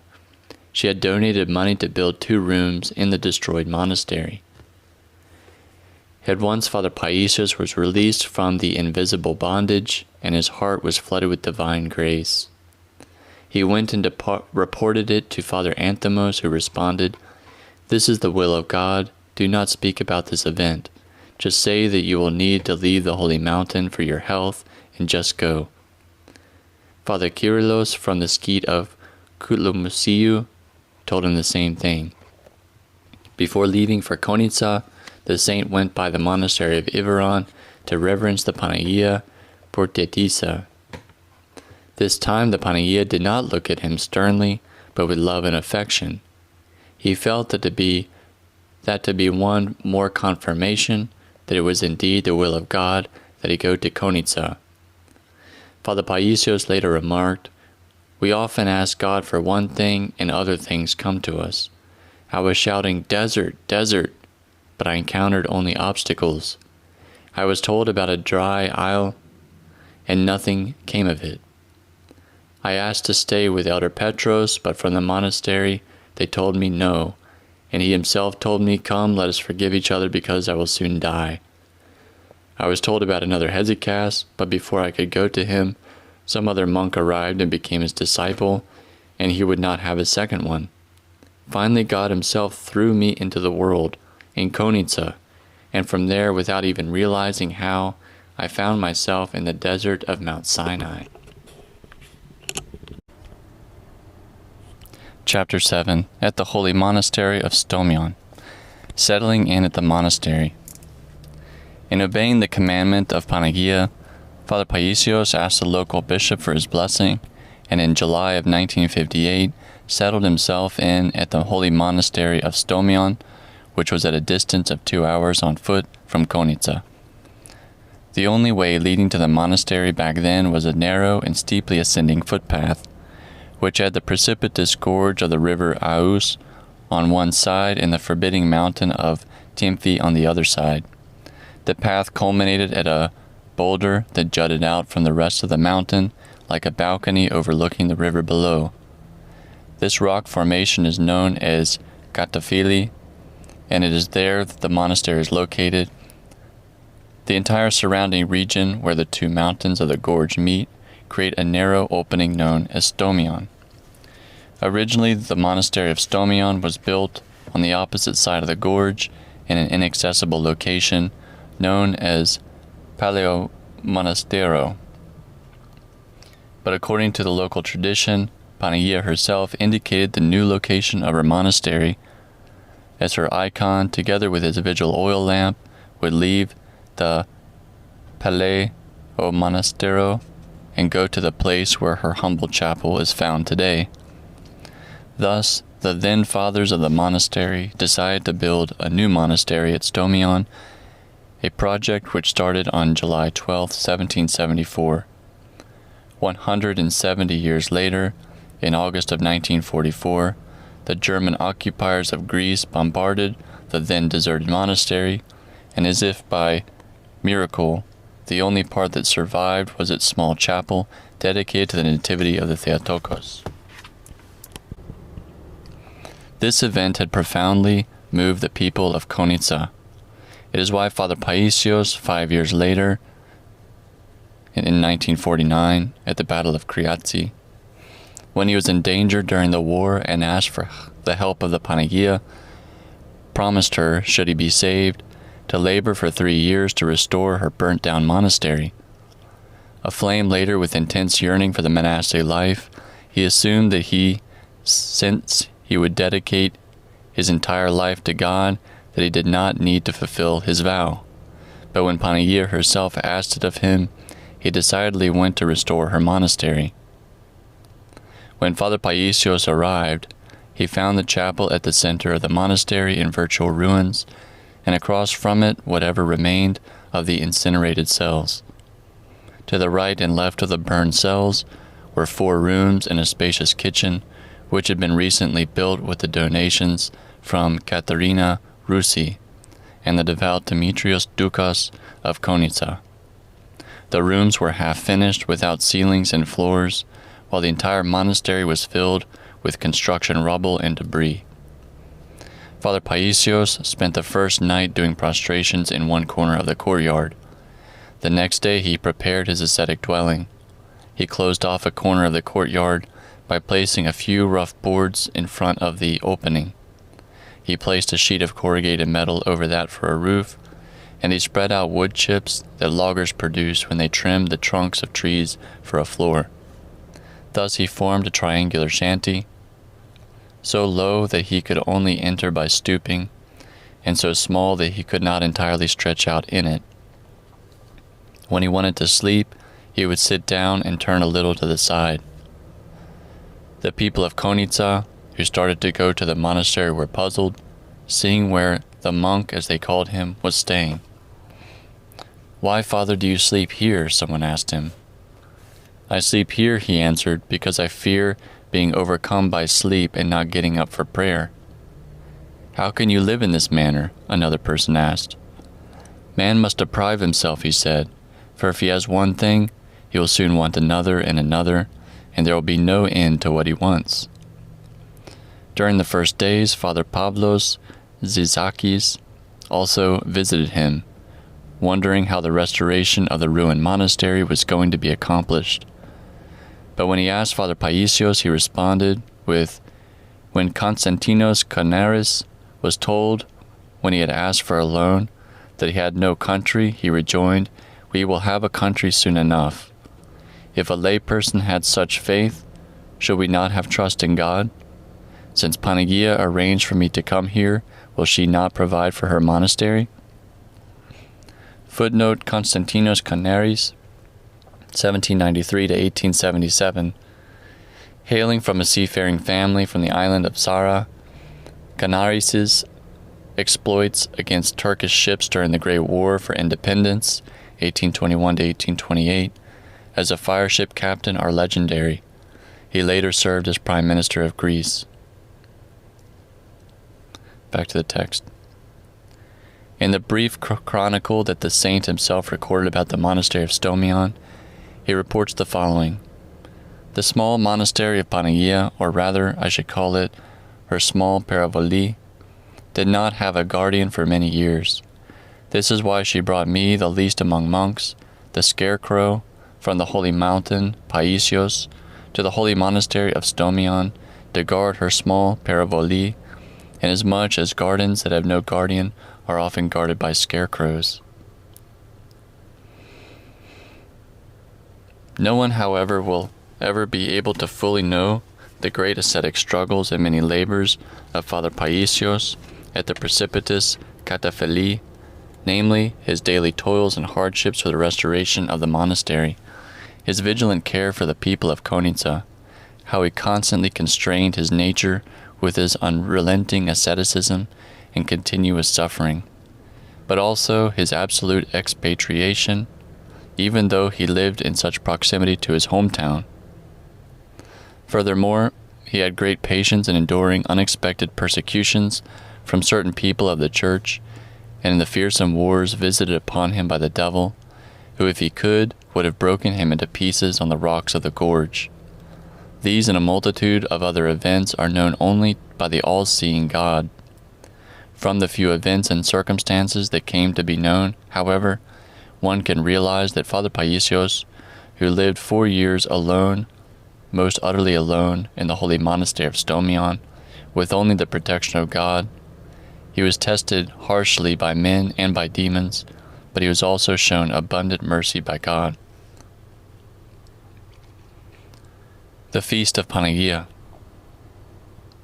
Upon settling himself in at the monastery, the first thing that concerned Father PAISIOS was the feast day of Panagia that would be taking place in less than a month and a half on the 8th of September.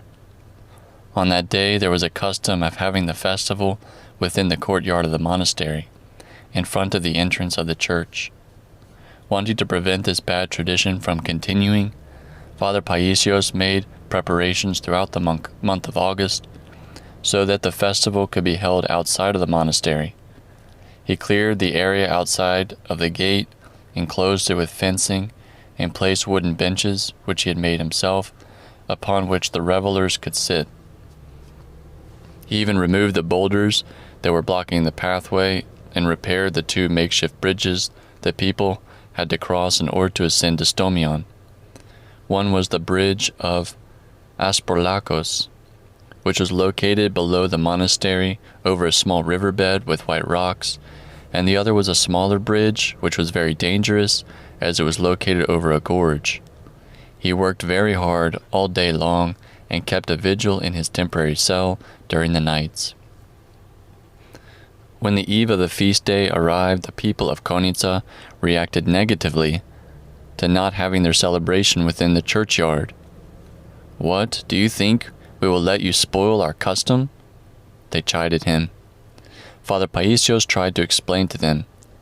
That custom began during the Turkish occupation, because back then the people were not allowed to celebrate anywhere else but in the courtyard of the church. Now that we are free, why should we have our celebrations in front of the church? They did not listen to him, however, and as soon as he entered the chapel, some people brought wood in front of the outer narthex and lit a fire. He came out then and beseeched them, "My blessed people, do not light fires here. The smoke is entering the church." They paid no attention to him, however, and started their celebration. He was so very saddened by this that he went down to Konica that same night, and even thought of leaving again for the Holy Mountain. Some of the people of Konica, among whom was also the mayor, pleaded with him to stay, and he returned to the monastery. The exhumation of the relics of St. Arsenios. In addition to his vow to Panagia, Father PAISIOS also intended to fulfill one more sacred obligation, which was to have the relics of Father Arsenios Hesychasterion exhumed. He was certain of the sanctity of the godly Father, and believed that this treasure, which had remained hidden in the cemetery of Kerkyra for 34 years, had to be brought out into the light. Thus, on October 10, 1958, 1 month after the monastery festival, he started out for Kerkyra, having with him a small wooden chest which he himself had crafted, into which he would place the sacred relics. While traveling there, he felt his heart burning with love for the saintly Father, the Father who, together with his holy prayers at the baptismal font, had also given him his name. Upon arriving there, he first received permission from the bishop to exhume the relics, and then he went to find his fellow soldier, Pantelis Tsekos. He found him working in a factory, and he in turn offered Father PAISIOS hospitality in his home. Deeply moved, he introduced Father PAISIOS to his mother and his wife, saying, "He is the one who saved me when the others had given me up for dead." "Not I," answered Father PAISIOS, "but St. Arsenios, with the grace of God." They served up an abundant dinner for him, but he ate only a few green vegetables, with 3 drops of olive oil and 3 small olives. During the night he did not sleep, but knelt praying all night long. At dawn, even though it was raining buckets, he wanted to start out for the cemetery, but Pantelis hesitated. "Don't be afraid," Father PAISIOS told him. "We will not proceed more than 200 meters, and the rain will stop." This is exactly what happened, and Pantelis was amazed, knowing that in Kerkyra the rains lasted for a long time. He then immediately remembered the amazing way the guerrillas' gunfire had stopped back when Arsenios had saved him, and he felt a sense of awe within his heart. When they arrived at the cemetery, the sexton did not want to exhume the grave in such weather, even though Father PAISIOS tried to assure him that it would not rain any more. When they showed him the permission for the exhumation, he was obliged to start digging. Indeed, not only did it not rain, but shortly thereafter the sun came out, and a ray of light pierced the cypress trees and shone upon the grave of Hagiophantes. When the exhumation was completed, they placed the bones into the wooden chest and invited the priest to offer the memorial Trisagion prayers. When they started to leave, the heavy rain resumed. The priest then told Father PAISIOS, "The Father provided a miracle." Pantelis wanted them to return to his home, but Father PAISIOS, out of discernment, did not want to return there with the relics of the saint, so he spent the night in a hotel. He placed the wooden chest on the pillow of the bed and kept the cover open in order to behold the sacred relics, while he prayed on his knees before them. Between 9 and 10 o'clock at night, he heard a fierce voice threaten him. "What relics are these?" At the same time, he felt a power lunge at him, without, however, seeing an entire body. He saw only 2 black and brutish hands grab him by the neck. As those hands squeezed and choked him, he shouted loudly, "St. Arsenios, help me!" And immediately he felt another power, that of an athlete, seizing those fearsome hands and releasing him from their grip. Then his heart beats sweetly, and he continued to pray with greater devoutness to the saintly Father. On the next day, when Pantelis went to meet him, he found Father PAISIOS transformed. He was entirely aglow.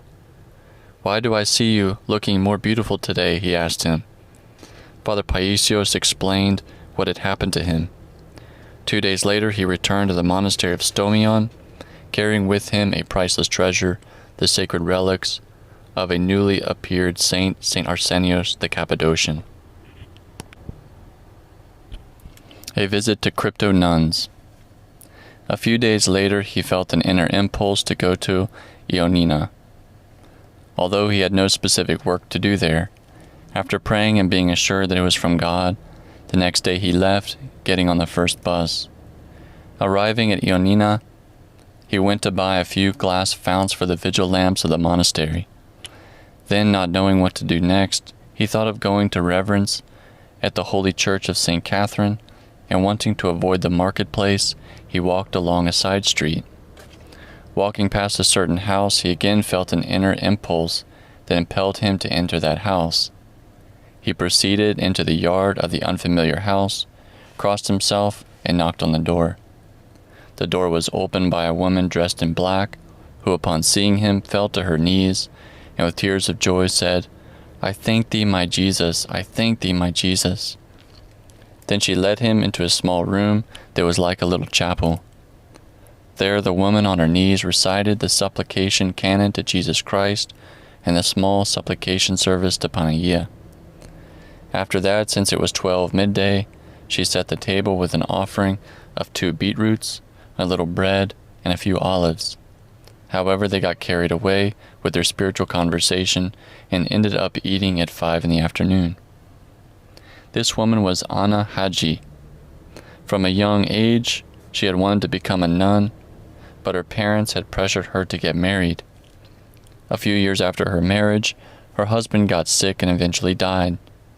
After Anna had had the memorial service for him, she traveled to Jerusalem on a pilgrimage, and there was tonsured a nun. When she returned home, she did not reveal this to anyone, nor did anyone suspect anything, since she wore black clothing because of her mourning. She led a very spiritual life, and prayed to God to send her a monk to teach her the monastic life. They discussed many things concerning spiritual life, and shortly before he left, Anna told Father PAISIOS about another crypto nun who managed a kiosk in a neighboring town. Father PAISIOS went and found her. While speaking with her, he could see the grace of God shining upon her face. He glorified God for these blessed souls, and benefited spiritually by having met them. He returned to Konica. The Providence of Panagia for the restoration. In order to begin the work of restoring the monastery, a considerable amount of money and construction materials were needed, but Father PAISIOS was not worried. He himself did whatever he could and confidently left the rest up to the Providence of Panagia. Before he did anything else, he tended to her chapel. He ordered new covers for the holy altar and the holy prothesis, and bought vigil oil lamps. A large vigil oil lamp was also needed for the icon stand of Panagia, but it was too costly. However, on the same day that he was wondering where to find the money for it, Panagia sent some. Father PAISIOS had gone down to Konica, and walking past a house, he heard a girl saying to her father, "Father, here is the monk." Her father came out and gave him money, saying, "Father, I vowed a vigil oil lamp to Panagia. Take this money to buy it." Something similar happened in December 1958, when two young men went to the monastery and wanted to stay with Father PAISIOS. He therefore thought of separating the large room of Ducas into 3 small cells, that all 3 could stay there. He did not, however, have the money to buy the pressed board for the separations, and so he decided to borrow some money. He went down to Konica not knowing who to ask for the loan. As he was walking, he felt impelled to knock on the door of a certain house. The owner came out, and upon seeing Father PAISIOS, said, "Father, I have wanted to see you." They went into the house, where the man gave him 500 drachmas, the exact amount needed for the construction materials for the separations.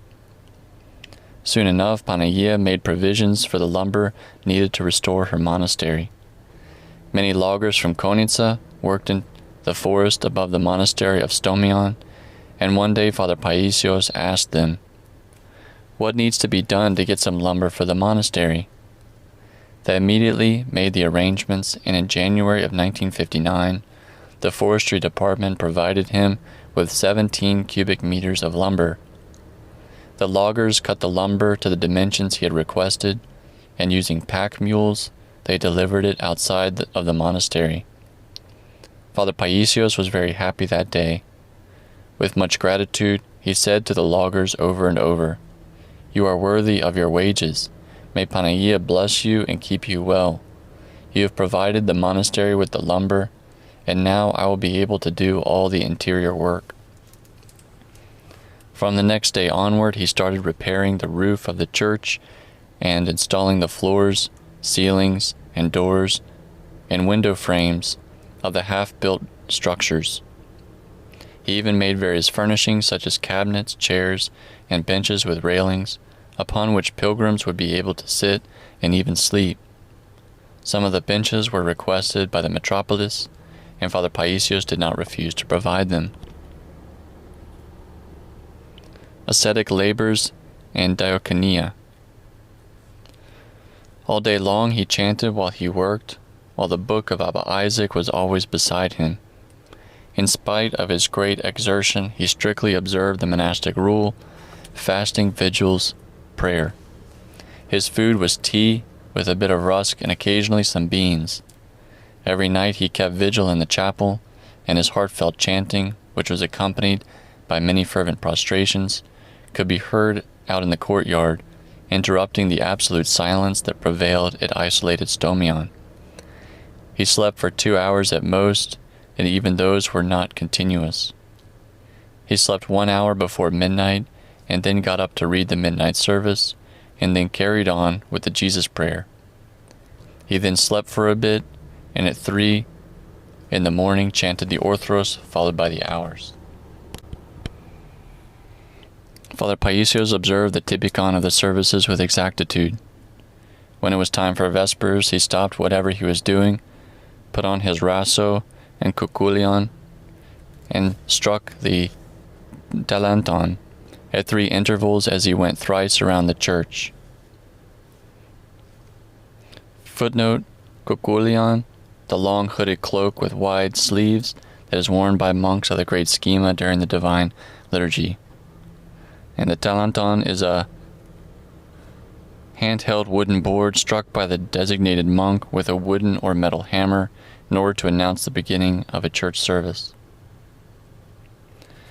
Between the intervals, avoiding any talk with visitors, he would stand at the corner of the church quietly whispering the salutations to the Panagia. After striking the talanton, at the 3rd interval, he then entered the church and began the service. He chanted with all his heart, in tune and rhythmically. His voice was very soft and sweet. The people of Konitsa remarked, "It's as if the monk's chanting is coming from heaven." At the end of the Vespers, he chanted a canon from the Hesychasterion, and if he noticed visitors who might distract him with idle talk, he chanted yet another canon. Afterwards, he would sit with the people for a little while, and then retire to his cell. From the beginning of his monastic life, Father PAISIOS had sought hesychia, which is an essential prerequisite for refined spiritual work and clear communication with God. At the monastery of Philotheou, where he had been responsible for the food supplies, he had preferred to do all the work alone in order to avoid the distraction of interacting with even one single helper. But at Stomion he found himself among people, since not a single day went by when he did not have visitors. As time passed, more and more people went up to the monastery. He received them with tender love and was always prepared to offer them some hospitality. Since the bridge of Asprolakos is visible from the monastery, he could see how many people were crossing it, and by the time they had arrived, he had prepared the coffee, the tea, and the lukumi, or Turkish delight. Often through the gift of foresight, he knew how many people were to visit the monastery on a particular day. "Today we will prepare food for 10 people, he would say in the morning to those present there. And indeed it was the exact number of visitors who came. Sometimes strangers visited, and even though he had never seen them before, he called them by name, spoke to them about some personal problem, or disclosed things to them that were known only by them. Accordingly, one day he corrected some woman who had brought him some figs from her yard, but had also picked some from the neighbor's fig tree. Even though the figs were all the same, the saint separated them, he kept hers, but set the others aside, saying sternly to her, "Take these figs back, I don't want them." Several times, as many as 100 people of all ages would gather at the monastery. On weekends especially, many groups used to spend the night there, having with them a priest who celebrated the Divine Liturgy on Sunday. Father PAISIOS did whatever he could to make them comfortable. He cooked cold water from a spring that was at Leptokaria, which was 200 meters away, set the table, offered the prayer, but he never sat to eat with them. He watched them, but only to see if they needed anything, and afterwards he tidied up and washed the dishes. Some women sent him food suitable for fasting, but he did not even taste it. He offered those foods directly to those who had brought them. Marveling, the people of Konitsa said, "The monk abides by a basic rule. He gives away whatever he has and does not keep anything for himself. He urges us to eat, but he does not change his program, even if he has not eaten for an entire week. His rule is tea, reading, and prayer. This is his life, a very austere way of life, We have never seen him eat." Many who often went to the monastery told him, "Father, eat something, otherwise you will die. You cannot work so hard and not eat." His father, who climbed up to see him once, because Father PAISIOS would not go home, seeing him so thin, told him, "Eat, my son, at least to get through the winter." Yet to all he answered, "I eat what is sufficient for me. I cannot eat any more." To a young man, however, he explained, "The monastic life is an angelic life. This is why a rusk with a little tea is sufficient." Father PAISIOS strove beyond what is human, because the grace of God was magnified in him, bestowing supernatural power on him. Even though he ate and slept the bare minimum, he was agile and indefatigable. He could have ascended and descended the difficult pathway twice or even thrice a day, carrying even a load of 50 kilos on his shoulder. At the beginning, someone gave him a donkey to transport supplies, but one day on a difficult turn, the animal fell into the ravine. Father PAISIOS was so grieved over the event that he refused to accept another donkey. Instead, he preferred to carry the supplies himself. Whenever he descended to Konica, any visitors who happened to be at the monastery saw him leave, and then within a short period of time, he appeared before them. "He was just now here. When did he go to Konica and come back already?" Once 3 archimandrites visited the monastery of Stomion, and Father PAISIOS wanted to descend to Konica to find a prosphoron so they could celebrate the Divine Liturgy. "I'll be back in half an hour," he said to them, but they would not let him go. "How can you be here in half an hour when it took us 2.5 hours to come?" they asked him. The people of Konica, however, who knew him, said, "When it comes to walking, the monk is an eagle." He was indeed a spiritual eagle. One day someone asked him, "Father PAISIOS, how can you go so fast?" "If you say the Jesus prayer, the prayer carries you," he answered. The renovation of the church. By the end of the winter of 1958 to 1959, Father PAISIOS had completed most of the carpentry work. However, there was a lack of the construction materials required to complete the renovation of the church and the rebuilding of the cells. Once again, Panagia sent whatever was needed. At the beginning of spring, the trustee of the antiquities of Ioannina visited the monastery of Stomion, and upon observing that the floor of the church was laid out with stones, he said, "Father PAISIOS, I can give you white marble slabs for the church, but how will you transport them up here?" "Have them brought to the bridge of Konica," he told him, "and we will transport them with the mules." The path of the holy monastery of Stomion starts from the bridge of Konica.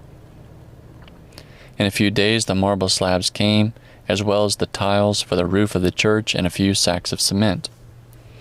Father PAISIOS sent a message to the people in Lower Konica to load the supplies onto the mules, but when they arrived and saw the supplies, they were hesitant. "We cannot carry so much weight with the mules," they said, and sent someone to the monastery to inform him. Father PAISIOS answered, "Fine." He immediately went straight down, lifted one slab of marble onto his shoulders, and started climbing up to the monastery. As soon as the men who had been sent to inform him saw what he had done, they were confounded. "Father, what are you doing?" they asked him. "Since the people of Konica feel sorry for their mules, I will become a mule," he said. "Transporting 2 or 3 slabs a day, I will have them all transported in a month." They then descended to Konica and cried, "Why are you sitting? The monk is transporting the marble slabs on his shoulder." Moved by Philotheou, the folk of Konica gathered a sufficient number of animals and loaded the marble slabs, as well as the tiles and the cement provided by the trustee of the antiquities. There was also a large and heavy slab, weighing about 70 okkadis, which no one dared to load onto his animal, fearing that the slab could break. "We will load it onto the mule of my brother-in-law Vasilios," said Father PAISIOS, "and Panagia will help." They loaded the mule with 70 okades on one side and another 70 on the other side, and the mule easily ascended. Even the difficult gradient of the Megaliskala. The Megaliskala, or Great Ladder, is a dangerous point on the path to the holy monastery of Stomion, where the rocks form huge natural steps. It was this large slab of marble that the saint positioned in front of the holy altar table. Struggles and temptations. The interaction with the people, as well as the works of Martha, as Father PAISIOS had labeled the construction labor, did not diminish his zeal for the hesychastic life. He had his hands on the work and his mind on God, whom he wanted to worship with his whole spirit and whole body. In dens and caves of the earth. Hebrews 11:38. In order to have Hezekiah and to pray without distractions, he constantly sought hiding places, sometimes in the forest, in the hollows of trees or under dense foliage, at other times in the caves of the gorge, which are so inaccessible that only the goats could get to them. Nevertheless, barefoot, so he would not slip or slide, he managed to reach them by clambering over the rocks. In order to reach a cave that was below Katafili, and which he preferred, because a shaft of sunlight fell on it, he would hold on to a rope tied around a rock, and then by hanging over the gorge, he slowly lowered himself and entered the cave. Occasionally he crossed the river and sought hiding places on the other side, at the old monastery. There he would stay for hours praying alone to the only God. In his beloved caves he often kept all-night vigils. Of course, Father PAISIOS would have preferred to have spent his entire life in a cave. Once, while he was climbing up to the monastery with his brother-in-law Vasilios Kitsos, he declared, "Do you see that cave? I want to go and live in there. I'll use a rope to lower a small can into which you can put some dry rusks and water for me." Whenever he had some spare time, he would often take a little water in a small jam jar and retreat into one of those caves for an entire week. How does he survive with one small jam jar of water?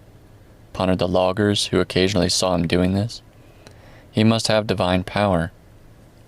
Indeed, he had divine power because he not only struggled with all of his strength, but also with great humility.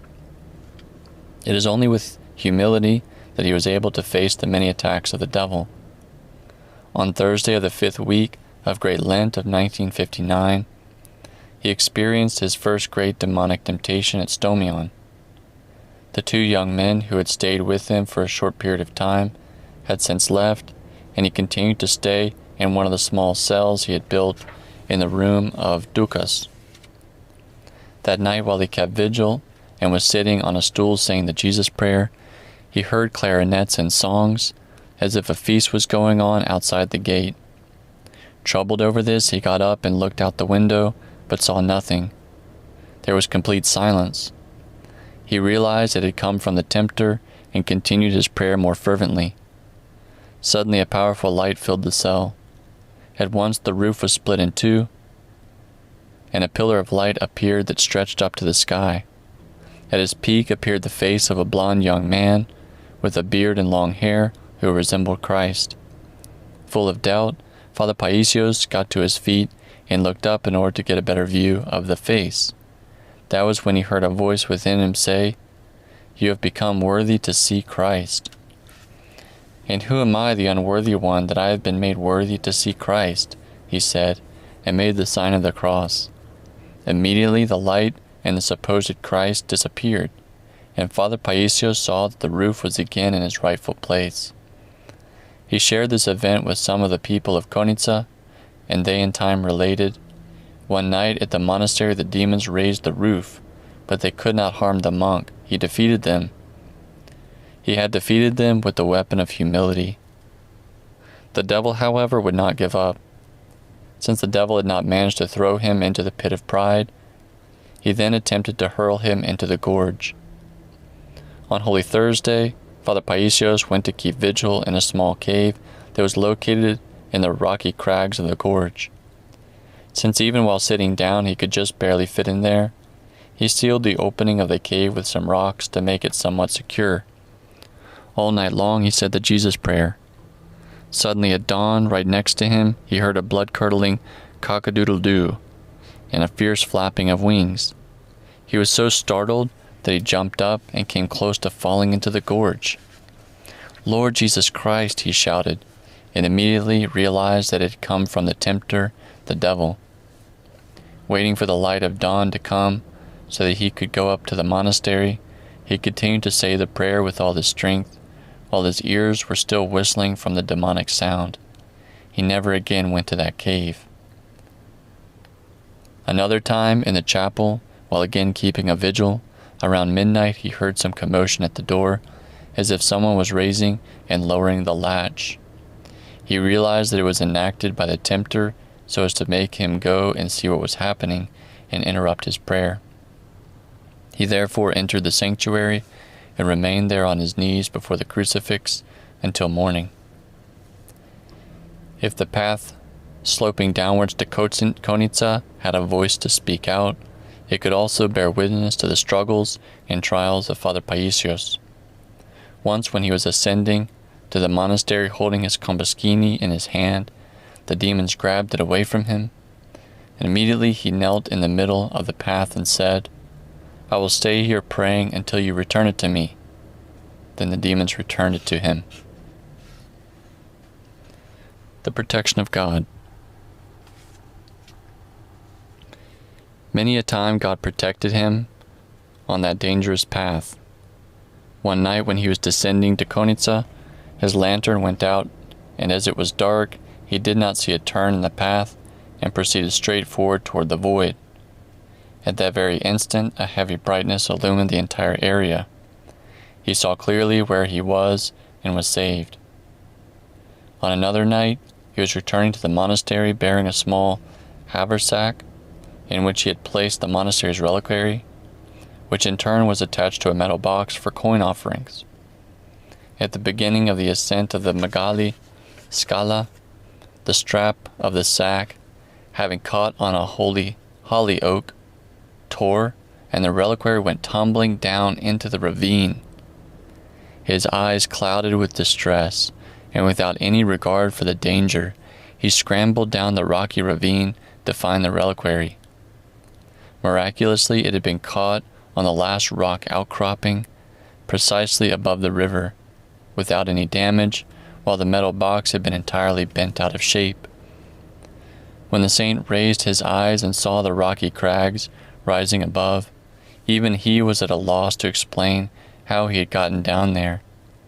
With great difficulty and by crossing through the river, he managed to make his way through and get back onto the path of the monastery. He later showed the spot where the reliquary had fallen to some people of Konitsa and said, Look how Panagia provided and helped me." Another time while descending to Konitsa, he met Uncle Anastasis, a little old man who transported goods with his mules at a difficult spot on the path. As the loads on the mules had shifted, one of them was in danger of falling into the gorge. Even though Father PAISIOS had an urgent matter to attend to at the time, he stopped and helped him. Afterwards, Uncle Anastasis said, "Father, God sent you." As Father PAISIOS proceeded, he came upon a landslide that had just occurred about 300 meters away. He immediately realized that if he had not stopped to help Uncle Anastasis, he would have been at that very spot when the landslide occurred. He in turn also said, albeit to himself, "Uncle Anastasis, you saved me. God sent you." And glorifying God, he continued on his way. At another time, after a great snowfall, as he was heading down from the monastery, he met a large bear at a narrow spot. The bear stopped and stared at him. Father PAISIOS stepped aside as much as he could, and looking at the bear, told her, "Go on." The wild animal recognized the man of God, ambled past him, and went away. Struggles against heresies. Not only was Father PAISIOS a vigilant guardian of the little paravoli of the Panagia, but he was also vigilant in looking after all of Konica. It was therefore impossible for him not to be concerned over the danger the people of Konica faced from the Protestant hornet's nest that had been instituted there. During the previous 2 years, the Protestant preacher had also built a hall, outside of which he had placed a marble plaque which read, "Evangelical Church."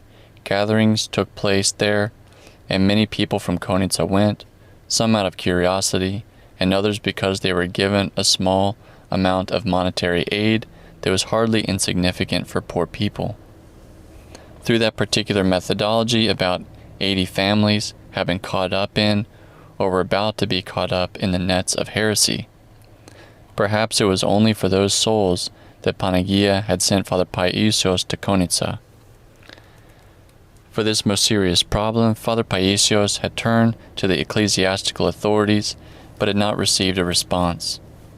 He therefore began intensive efforts of his own in order to enlighten the simple people and to reinforce them in the Orthodox faith. To begin with, he assigned a trustworthy and discreet person to find out who was attending those gatherings. He then approached them one by one and counseled them on why they should not go again. He even went down to Konica at night in order to meet some of them and talk with them. In order to help all the people of Konica understand that Protestantism is a heresy, he wrote a text in a question and answer format, which he put in a frame and mounted in the outer narthex of the church at Stomion. The text has not survived, but we know that it began like this: "Tell me, Father, who are the evangelicals? My son, they are wolves in sheep's clothing." He had no qualms whatsoever, and even sent 2 young men to break the marble plaque that read, "Evangelical Church." He also invited the monastery the leader of the evangelicals, who was located in Katerini, and held an all-night discussion with him. The people of Konica, having learned of the meeting, waited to see what would happen. On the morning of the next day, they saw the Protestant leader leaving Konica, his head hanging. The monk must have shaken him down like an autumn tree. Father PAISIOS also gave a thorough dusting to a follower of the heresy of Makrakis, who had gone to Konica to proselytize. Footnote: Apostolos Makrakis, 1831 to 1905. He was a theologian and preacher who erred by considering himself an apostle of God for the spiritual reformation of the Greek society. The Holy Synod of the Church of Greece, as well as the Ecumenical Patriarchate, denounced his heretical opinions. Some of the people of Konica had been scandalized when they saw that person eating meat in the cafe and then receiving Holy Communion on the next day.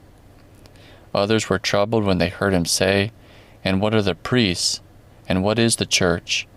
I feel that I am an angel." They therefore summoned the monk to chase him away, as they later said. And indeed, after a conversation with Father PAISIOS, the follower of Makrakis immediately left Konica. The saint later wrote in one of his letters, "Fortunately, here we were able to forestall the evil. We did not manage to break apart that hornet's nest of evangelicals, and other disasters appeared later. I pray that God will enlighten all the people, and those evangelicals as well, to come to the knowledge of the truth." Helping the poor. Father PAISIOS was grieved over the extreme poverty of the people of Konica and provided as much assistance as he could. He was greatly troubled when he realized that some even had no qualms about becoming Protestants if doing so meant they could get some relief from their poverty. So he determined to do something about it. He approached some of the well-to-do people of Konica and persuaded them to organize a charitable committee to help poor families. He himself made 10 metal money boxes into which people could voluntarily drop money for the poor, and which the committee members placed in the various neighborhoods of Konica. He advised the members of the committee not to make it known that he had made the boxes, But everyone knew that the monk was behind the effort, and having confidence in him, they all offered according to their means. At least once a week, late at night, the saint himself, loaded down with offerings, went to the neighborhoods of Lower Konitsa, where there was extreme poverty. Outside the doors of the homes of poor families and deserted elders, even Turks, he left either food supplies or an envelope with money. He knocked softly on the doors of the homes where he knew people were waiting for him, visited for a short while, uttered a few words of consolation, gave them a few things, and hastily left. One Christmas Eve, he knocked on the door of a poor widow who had 3 small children. He gave her a considerable amount of food supplies, and she, greatly moved, asked him to bless her children, who were sleeping. "Have great patience," he told her, "and all things will go well for you, because you are a good person." "I may be good," the woman replied, "but my poverty is boundless." "The poverty will become wealth up there," he told her, and left her an envelope with a considerable amount of money. As soon as people saw Father PAISIOS in Konitsa, many would give him various items, but he distributed all of those things well before taking the path leading to the monastery. A monk's treasure is voluntary poverty. From the sayings of the Desert Fathers. The saint who had this particular wealth had no need of many things. For him, 1 cassock, 1 tunic, and 1 old sweater sufficed. His sister Christina often knitted woolen sweaters for him. He, however, gave them to others, and always wore the old, worn-out one, placing newspapers on his back in order to keep warm. One day Christina told him, "If you do not bring me the old sweater, I will not give you a new one again." "You are stingy," he replied to her. "I give things away, and God always provides for me." That same day he received a package from the post office full of sweaters, which he immediately sent to a poor family.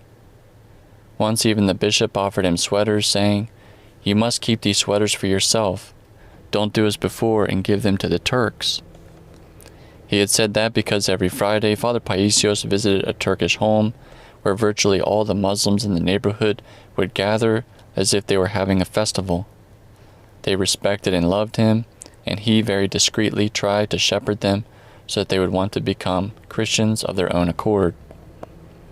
The charity the saint offered in secret was often revealed, but even many years later, the people of Konitsa remembered his charity and said, "The monk was a man of great compassion. He helped without flaunting it." My strength is perfected in weakness. In the summer of 1959, Father PAISIOS made a small cell for himself opposite the gate of the monastery, which enabled him to see when a visitor entered. His bed was composed of 2 narrow boards, 30 centimeters wide each, which he placed over 2 logs and covered with a worn black cloth. Entrance into his cell was generally forbidden. Some, however, who happened to enter wondered aloud at how ascetically the monk was living. One visitor asked him, "Father, why don't you have a regular bed, since you are a carpenter and can make one by yourself?" "Because the body needs to be disciplined and not provided with comforts," he replied. Another person, noticing the cover on the boards, asked, "Why don't you put something more comfortable on the bed instead of tormenting yourself?" "If we want to save our soul," he responded, "we must not pamper our body." A young man who also tried to sleep upon a narrow board wonderingly asked him, "How do you manage, Father, to endure sleeping on those boards?" "I just strive to struggle," he answered humbly. Furthermore, Father PAISIOS did not even stay solely in that cell, since the yearning for asceticism pierced his Philotheou-filled heart as if it were an arrow, compelling him to seek out even harsher conditions in which to live. For a period of time he stayed in the cellar below the kitchen, which reminded him of a cave because it was low and had a stone floor. Other times, even in the dead of winter, having spread out a mere woven rag mat, he lay down on the cement floor of a storage area. He later said, In Stomion I slept on the floor, and it was so cold. Even then I was not robust, but the strength that I had was sufficient and even abundant. My strength is made perfect in weakness. 2 Corinthians 12:9. Having lived for an entire year at the monastery of Stomion, the ascetic struggles of the laborious works had weakened the saint. He had lost so much weight that in September of 1959, when he took the holy relics to the Asimokori of Konitsa for a fun drive, the villager pointed to both the monk and the reliquary and said, "I see bones here and bones there." A few days later, on 26th of September, he lost his voice from sheer exhaustion. That Saturday afternoon, as he came out of the church where he had done many prostrations, he spoke so hoarsely and so softly that no one could understand him. Taking a pencil and paper, he wrote that they should not worry. Naturally, however, all of them were indeed worried, and the news also reached the metropolis. They sent him a letter urging him to go down to Konitsa to be examined by a doctor. In the reply he sent, Father PAISIOS wrote that he had lost his voice once before while he was on the Holy Mountain, and that they should not worry about him because he felt joy for his trial. The following week he was unable to speak but continued to work as usual. On Saturday afternoon, while doing prostrations in the church, his voice came back. In the end, Father PAISIOS was not able to make it through the second winter in the monastery. On Theophany in 1960, he descended to Konitsa and fainted on one of the streets of the town. The examining doctor did not allow him to return to the monastery of Stomion, and so he was forced to stay at home, the home of Katie Pateras. Then even the bishop sent Father PAISIOS a written order not to leave that home until he himself gave him explicit permission to return to the monastery. Observing obedience, he remained there for a month, but he was like an eagle trapped in a cage. All day long he prayed, kneeling in a corner of the room which was dark, since he kept the shutters constantly shut. To get some rest, he lay down, curled up on the floor, covered with a light blanket. His sister Christina went to give him injections, but many other people of Konitsa also went to see him. Then even his mother, who was very worried about him, especially since she did not see him at all, said, "How is it that strangers can go and see my child, and I am not allowed to see my own child? I too will go as a stranger." She went, but Father PAISIOS did not speak to her at all. He did not even turn to look at her. She sat there with him for 5 minutes and left. Referring to this incident, the saint later commented, "I behaved very sternly toward my mother at that time, even though I felt profound love for her." Shortly before Great Lent in 1960, Father PAISIOS returned to Stomion, before having completed his therapy. He had said that he would continue it at the monastery, but as soon as he arrived there, he threw his medicine away and resumed his ascetic struggles. "If you believe I have erred, censure me accordingly." That summer he started to build 7 new cells on the ruins of those which had been burned by the Germans. Almost all the people of Konitsa helped him, some by donating money and others by donating hours of manual labor. Thus, before the end of the summer, the cells had been completed and only the roof work remained to be done.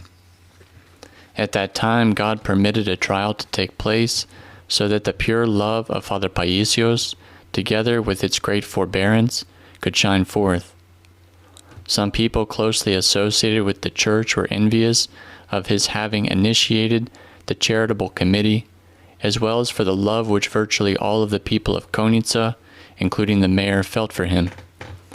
They took advantage of the fact that the mayor was of a leftist political persuasion and went before the bishop to accuse Father PAISIOS of supporting the communists. When Father PAISIOS learned that the bishop was displeased and angry with him, he wrote a letter in which he stated, among other things, the following: "If you think that I am at fault, you may impose a penance upon me, and I am ready to endure it. If you want me to stop the charitable work, I will stop it. If you want someone else to take up the charitable work and for me to help him, I am again ready to abide by your will. If you want to send me away, that too may be done. Your Grace, I am not one of those who have made the Orthodox Church of Christ into a political party. I am one who loves the good workers of Christ and helps them as much as I can." The bishop realized that the accusation had been a slander and told him to continue the work he had undertaken. In time, even his accusers recognized the pure disposition of Father PAISIOS. 40 years later, one of them wrote, "I had been ill for a period of time. One day, not long after I had recovered, I ran into Father PAISIOS in the town square. He hastened to approach me, and with great emotion and all of his love, wished me a speedy recovery. He even added most sincerely that it would have pleased him if God had lifted my illness and placed it on him, so that I would be free to continue my missionary responsibilities. That incident moved me profoundly. Father PAISIOS was indeed a man with an abundant and sincere love and self-sacrifice for all. My parents and siblings are the entire world." The saint had struggled from the beginning of his monastic life to emerge from the diminutive love of his little family and enter into the large family, the Church. As he himself had written, footnote, see St. Paisios of Mount Athos, Epistles, page 50. That was how he had acquired great general love for all. One day, as he was descending from the monastery, he ran into a man from Konitsa who asked him, "Are you going to Konitsa to see your mother?" "The whole world is my mother," he answered. To many others who asked him, "Why don't you go to your house, to your parents, to your siblings?" He answered, "When I became a monk, I had to deny my relatives. At my tonsuring as a monk, I gave an oath to deny my parents, my siblings, and all the things of the world. I cannot now go to my paternal home. Now my parents and my brothers and sisters are the whole world." When someone asked him, "If your mother dies, won't you go to her funeral?" the saint answered, "I have no right to go to the funeral of my parents, since because I am a monk, I have been cut off from them." Although he would not go home to see his own mother, one night during a terrifying storm, he descended to Konitsa simply to reassure the widowed mother of a child who had gone up to the monastery with his two friends. Earlier, when the children had been about to leave, the widowed mother had pleaded with them not to go up because of the impending storm and the approaching night. They did not listen to her, and when the storm broke, the woman was greatly troubled and could not calm down. At midnight, she heard a knock on the door of her house. Opening the door, she saw Father PAISIOS, who told her softly, "Mrs. Averkios, do not worry. The children arrived at the monastery and are well." The woman who frequently related the incident had concluded, "The monk had entered into the soul of a mother and understood how worried I was. That is quite something." Having thus acquired universal love, the saint had shared his heart with all the world and no longer had anything but that great love which is Christ. His love embraced those near and those afar, young and old, known and unknown. One day, looking from Stomion towards Albania, while speaking with an officer who was a guest at the monastery, he sighed, "Oh, if only I could go over there to sacrifice myself for our brothers, the people of northern Epirus. You have no idea how much they are suffering there." In August of 1960, when the new cells had been completed, Father PAISIOS, sacrificing his quietude out of love, offered hospitality to about 30 children, whose parents worked in the fields all day long. Each morning he kept them busy with various chores, and in the afternoon he sat with them, telling them stories from the Grammaticon and instructing them. To the older children he imparted, "Learn to be good workers. If any of you want to come and stay for a few months at the monastery, I can teach you to be carpenters." Some boys did stay with him to learn carpentry. At 7 o'clock every morning, he took them into the woodworking shop. Before we start any kind of work, he instructed them, we make the sign of the cross and we constantly say, "Lord Jesus Christ, have mercy on me," while we work. At midday they stopped for lunch and rest, and then went back to the shop and worked until vespers. They worked diligently, but also took frequent breaks and read from the lives of the saints. If we work constantly, he explained, we will forget God. For a long period of time, Father PAISIOS took care of a 12-year-old boy after finding him sleeping in a haystack because his stepmother had thrown him out of the house.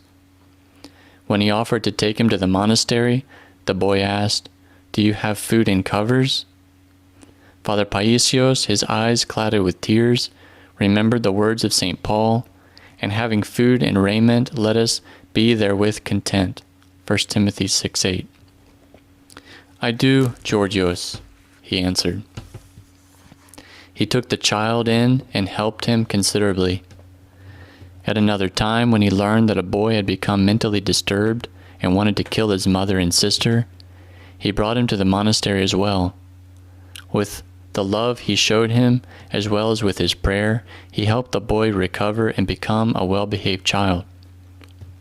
Father PAISIOS looked upon all children as his brothers, and because he himself was not near an elder in order to practice obedience and cut off his will, he often asked the children, "What do you say, my child? Should I do this or not?" And he did as they told him. One day he asked one boy what time it was, and the boy, seeing that the clock had stopped working, answered him, "The clock is keeping time with your own way of thinking." Father PAISIOS was hurt by the boy's impudence and his great ingratitude, and only thought to himself, "It is not in the child's best interest for me to carry on this way, because it is not benefiting him." The next day, however, he had to make a decision, and having no one else to ask, he asked that same boy again and got a correct answer. From that incident, he later remarked, "I realized that we should not make decisions on our own, but ask for advice. Even if we ask a child, God, seeing our good disposition and humility, will enlighten the child to say the right thing." Spiritual help for young and old. Father PAISIOS was hospitable and welcoming to all, but became stern when he saw a lack of devoutness within the area of the monastery.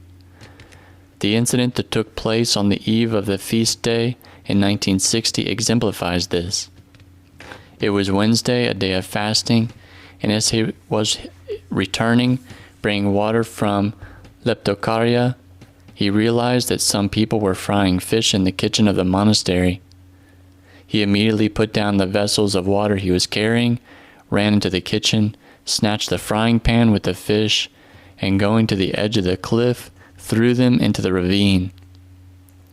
During those same days, a large group of men and women who were immodestly dressed had also gone up to the monastery, and as they sat in the courtyard, they began to play cards. As soon as the saint saw them, he shut himself up in his cell. At some point, he called to a child passing by his cell and said to him, "Tell them to go away." The child went and told the people, but they paid no heed and continued to play. Then a sudden strong wind came and scattered the cards. The visitors got up and left with their heads hanging. After that incident, Father PAISIOS placed a large sign in the bridge of Asprolakos. "The modestly clothed may proceed to the holy monastery. The immodestly clothed may proceed to the Aus river." "Father," said a boy helping him, "let's not put an arrow pointing to the river, because that path leads nowhere." "Exactly. That is why we'll put an arrow pointing that way, so that they end up nowhere."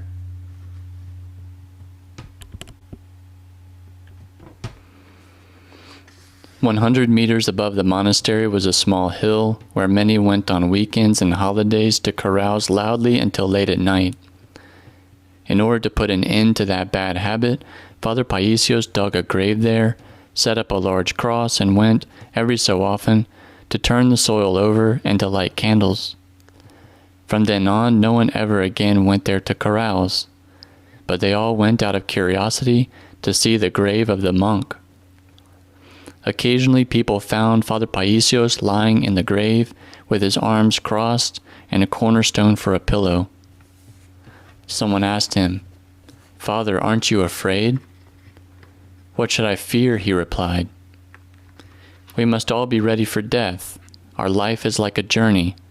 Just as you stay in a hotel at night and depart in the morning, so do we merely pass through this life. The critical thing is to be prepared for our departure. If this grave helps me to commit fewer sins, it is to my advantage."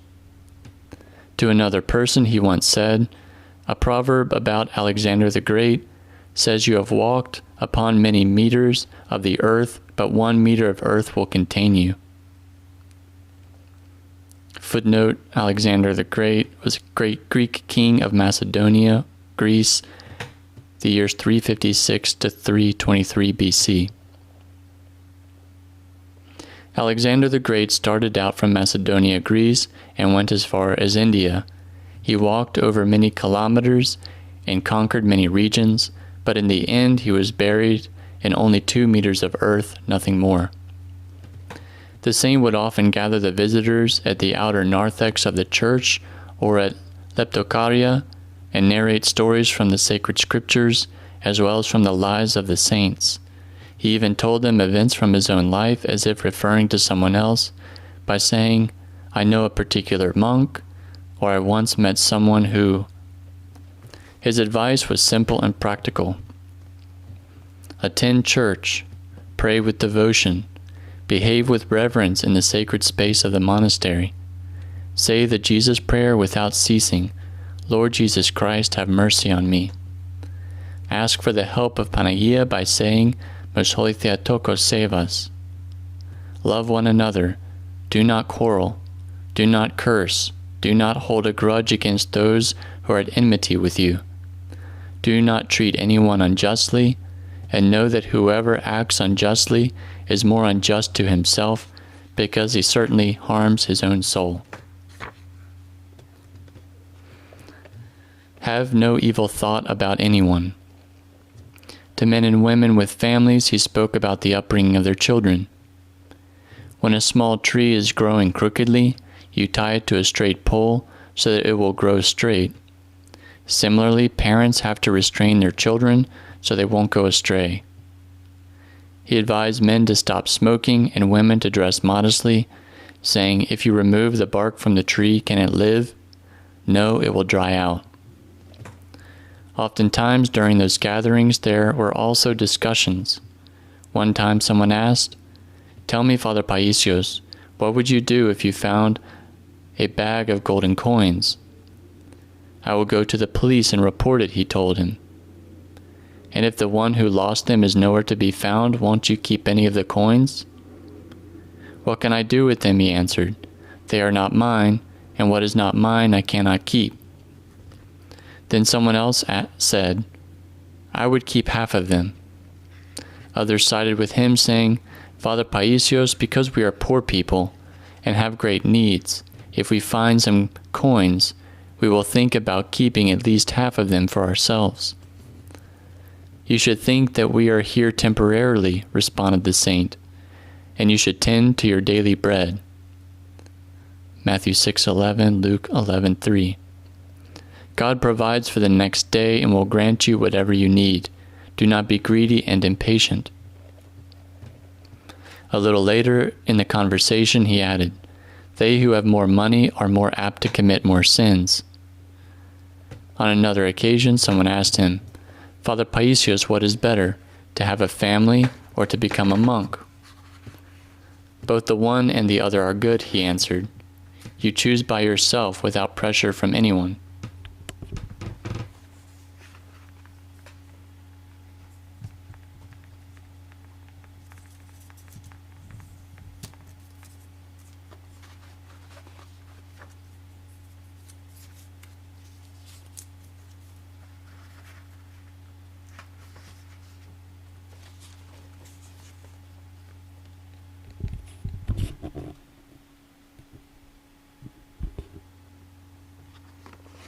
"At what age should I marry?" someone else asked. "The family is blessed by God," he said, "and it is good for one to be married at a young age." Young men who loved the monastic life often visited Father PAISIOS. Speaking to someone about the monastic life, the saint said, "The work of a monk is repentance. However, in order for one to repent, he must first come to know his own self, his weaknesses. He ought to think, what has God given me, and how have I responded to his gifts?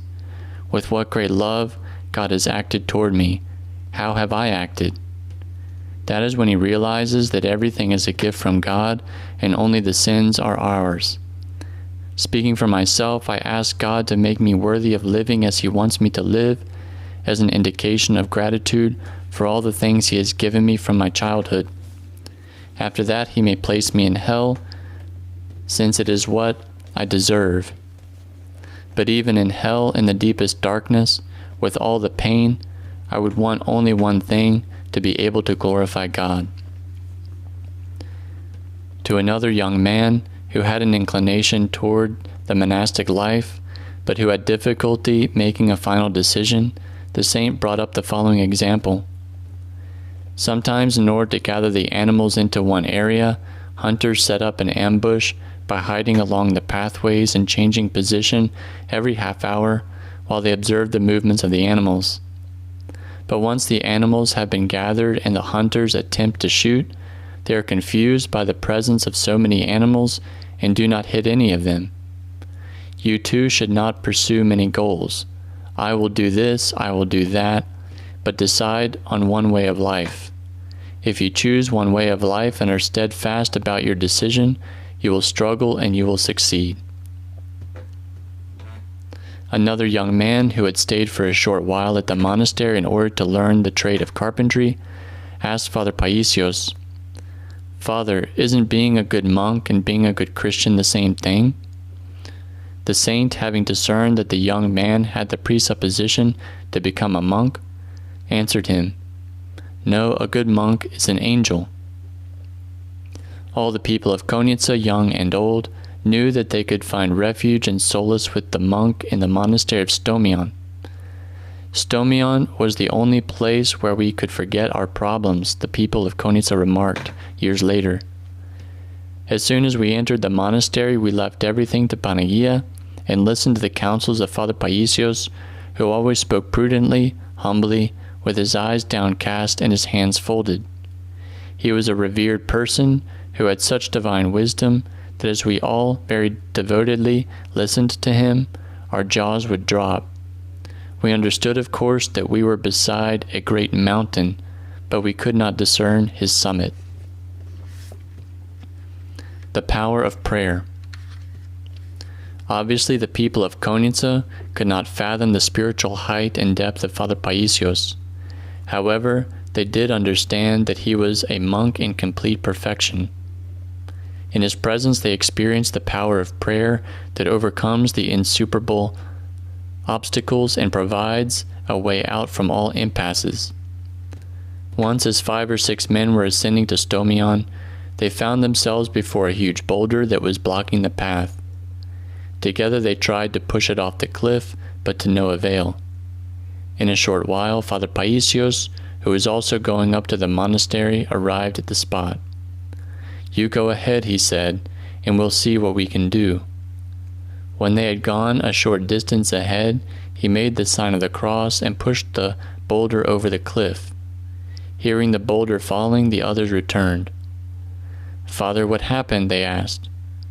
"What you could not do with your combined strength," he replied, "was accomplished by the power of the cross." Something similar also happened on Lazarus Saturday in 1961.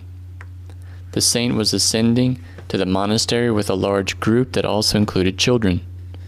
A boulder had fallen across the path. Earlier they had come across a stevedore at the dam on the Aus River, which led one of the children to say to Father PAISIOS, "Father, it would have been good to have the stevedore here now." "Well, Vasilios," said the saint, "you will become the stevedore." Can't you move the boulder? Give it a try." The child tried twice without naturally achieving any result. "Father, it can't be done. I can't do it." "Make the sign of the cross and then push," he told him. As soon as the child made the sign of the cross and went to try again, Father PAISIOS leaned gently on his back, and the boulder, to everyone's surprise, turned over twice and fell off the cliff.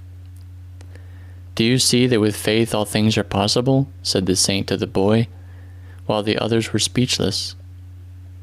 Later on, wanting to show how much God is moved by the least effort of man, he remarked, "Who can see a small child stand before a large boulder and stretch out his small hands to roll it over a cliff and not try to help? Such a scene cannot but move even the most hard-hearted person. One will then use a lever and with an appropriate movement roll the boulder off the cliff. It is the same with God. He sees our small efforts and he helps us." Whenever Father PAISIOS was walking hastily through the streets of Konitsa, he drew people towards him like a magnet. His presence alone radiated love, goodness, and divine assurance. Some ran beside him to exchange a word, others to ask him for advice, and still others requested him to help sick people. Once he was called to a house where a sick child was running a high 40 degrees centigrade fever. As soon as the saint made the sign of the cross over the child, the fever went down to 38 degrees, and in a few hours the child recovered. On another occasion, while passing by the house of one of his aunts, some neighbors told him to visit her because her children as well as her livestock were sick. "Glory be to God," answered Father PAISIOS. "The blessing of God has come to our house." And when he entered the house, he repeated the same words to her. "What blessing?" countered his grieved aunt.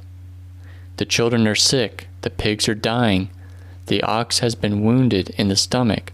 How are we to plow the field?" "You," the saint told her, "if you are patient, will receive a greater reward from God than I, who am a monk and observe the fast and keep vigils." He then made the sign of the cross over the children, and going down into the stable, did the same for the animals. The pigs that had been lying down got up and ran along behind him. "They want to eat. Give them something to eat," he told his aunt, and immediately left. By nightfall, both the children and the animals had become well. On one great Saturday, a poor woman stopped him on the road to tell him about her problems. She lived with her paralyzed husband and 2 children in a tiny house located in the yard of the paternal house of her second cousin, who was wealthy and lived in Athens. However, on the previous day, Holy Friday, her cousin had arrived in Konitsa with her family and told her, "Annetta, this is it. You will now have to leave from the yard because we want to stay here for our vacations." The poor woman cried, "Where can we go, Father? What can we do?"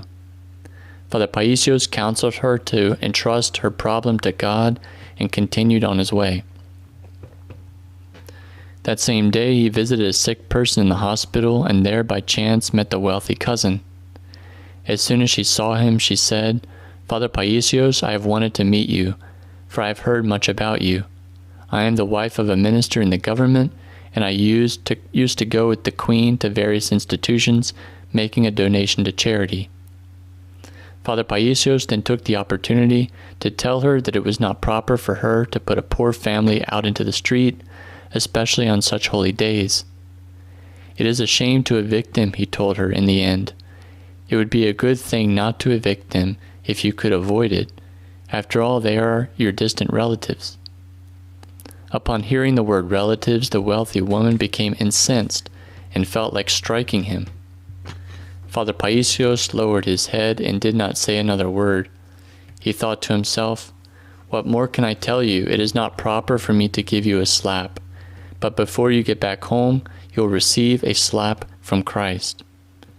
In a few days, the woman became ill, and when she returned to Athens, her condition worsened. Although the doctors could not find any cause for her illness. 2 months later, she sent a letter to her poor cousin. She called her a beloved cousin, and among other things wrote the following: "I do not want us to have any bad feelings between us. We are cousins and have the same blood. With all my heart, I want you to stay in the house. I will grant you my share of the ownership of the house in memory of my father, and also for my own health, for which I want you to offer a supplication service." Whenever the saint later related this incident, he commented, "That is how God responds." Communication with animals. The people of Konitsa were similarly impressed by the extraordinary communicative ability the monk had with animals. One Sunday, when Father PAISIOS had retired to his cell after Divine Liturgy, terrified voices suddenly rang out. He left his cell, and what did he see? A giant bear had entered the monastery gate. He approached the animal and said, "You must leave now because the people are frightened. You can come tomorrow, but not from here. You must come from the lower entrance." The bear lifted itself on its hind legs and left, heading towards the mountain. Every Monday, 7 or 8 bears visited the back entrance of the monastery, outside of the kitchen, where Father PAISIOS gave them the food scraps left over by the weekend visitors. One day, a boy, peering into the grave Father PAISIOS had dug, told him, "Father, the grave is not deep enough. It needs to be dug deeper." "Go into the storage room and bring a pick and a shovel, and we will dig it deeper," he said in reply. Upon entering the storage room, the boy saw 2 snakes unwinding themselves and was terrified. Father PAISIOS, however, who had gone behind him, grasped his shoulder and told him, "The snakes are innocent, Georgios. Don't be afraid." And to the snakes he said, "Go back. Don't you see that Georgios is afraid of you?" The snakes obeyed and immediately turned back and curled up in a corner. There were many snakes in Stomion, but Father PAISIOS would not kill them, nor would he allow others to kill them.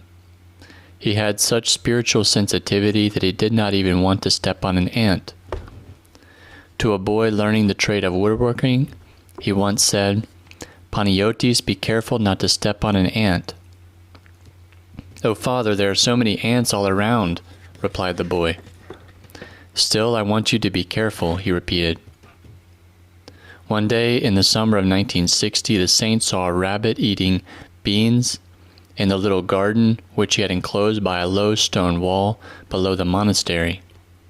He went quietly behind the rabbit, opened his cassock, and snatched him up into it. He took the rabbit to the monastery, cut the fur on its forehead, marking it with a red cross, and then let it go, saying, "Okay, you can go now, with God's blessing, and from now on, don't eat the beans here. You have so many other greens to eat, as God has made so many for you." Afterward he told the hunters, "Be careful not to kill my rabbit. It has a cross on its forehead, so you too can recognize it." "Father PAISIOS, how can we see if the rabbit has a cross? It runs like a bullet." The hunters responded. You will see it," he answered, thereby preventing them from hunting around the monastery. He was even friendly with the roe deer. Whenever he went into the forest for wood, the roe deer recognized him from the sound his axe made while he was hewing, and would gather around him. One day he told a hunter, "Come with me to see the roe deer, but please do not kill any of those animals." The hunter followed him and was surprised to see 5 or 6 roe deer grazing around Father PAISIOS. Later the hunter commented, "The most beautiful scene is seeing the monk keeping company with the roe deer." Return to the monastery of Philotheou. In June of 1961, Father PAISIOS returned to the monastery of Philotheou because the period for which he had received a blessing to be absent had expired. Within 5 days, the people of Konitsa sent a petition along with the many signatures they had gathered, to the monastery of Philotheou, requesting that Father PAISIOS return to the monastery of Stomion as soon as possible. When the superiors read the petition at the assembly of the elders, they summoned him and asked him what he intended to do. "I will be obedient to whatever you tell me," he answered. "We cannot obligate you to go," they told him, "but we do give you a blessing, since so many people are asking for you to return. Do whatever Panagia enlightens you to do." Father PAISIOS did not decide immediately. He once again beseeched God to grant him the desert he so desired, and awaiting some sort of guidance, he remained at the monastery of Philotheou for 4 months. Finally, in October of 1961, he asked for a certificate of release in order to return to Stomion. The assembly of the elders decided to grant the release, noting in the minutes of that meeting, "Thus one of our good brothers has been released." The completion of the reconstruction. Anastasios Euthemiou has reported, footnote, Anastasios Euthemiou, 1920 to 1999, was a folklore author. Return to the text. Anastasios Euthemiou has reported that Father PAISIOS was on the Holy Mountain until the end of October 1961, and we feared that our loss would be permanent. Fortunately, however, he returned to continue his work. The only renovation at the monastery that required completion was the roofing on the cells that had been built in the summer of 1960. He therefore decided to roof the cells with a reinforced cement slab, which would also allow for the later addition of a second story. Because a considerable amount of money was needed, the mayor suggested that they go together to Athens and ask for contributions from the people from Konitsa that were living there. They actually went in February of 1962 and started the fund drive. Around the same time, a friend of theirs requested the approval of a grant of money for the Holy Monastery of Stomion from the Ministry of Culture. Thus they terminated the fund drive and returned to Konitsa. However, a great trial soon followed. When the funds arrived at the metropolis, the bishop summoned Father PAISIOS and told him that the money would be preferably spent for the needs of the metropolis and not quote, thrown to the rocks, unquote. "Your Eminence, this money was approved for the monastery of Stomion," Father PAISIOS retorted. "How can funds that have been approved for one cause be used for something else?" He refused to sign the check, and thus it was returned to the ministry. Eventually, in June of 1962, with the money offered by both the families from Konitsa who lived in Athens and by those families who still lived in Konitsa, Father PAISIOS began collecting the construction materials: iron rods, cement, sandstone, metal sheets for the moldings, and 40 thin tree trunks for the underpinning. He himself carted the tree trunks from the forest. One day, while carting one particularly heavy trunk, he buckled under the weight time and again and fell to his knees. A 16-year-old boy who was with him helped him get up and continue. "Father, stop. You will injure yourself," he told him. "Christ lifted the cross. Should I not lift one piece of wood?" he responded. He also started hauling on his own the sandstone from the riverbed with a small bag. A man from Konitsa who saw him remarked, "What are you doing, Father? Are you going to carry the sandstone with that little bag? You will be hauling it for 10 years. Why don't you go to the monastery and make some wooden cases? We'll tie them to the mules and load the sandstone." The next day he had the cases ready. Many people from Konitsa brought their mules and helped transport 12 cubic meters of sandstone to the monastery.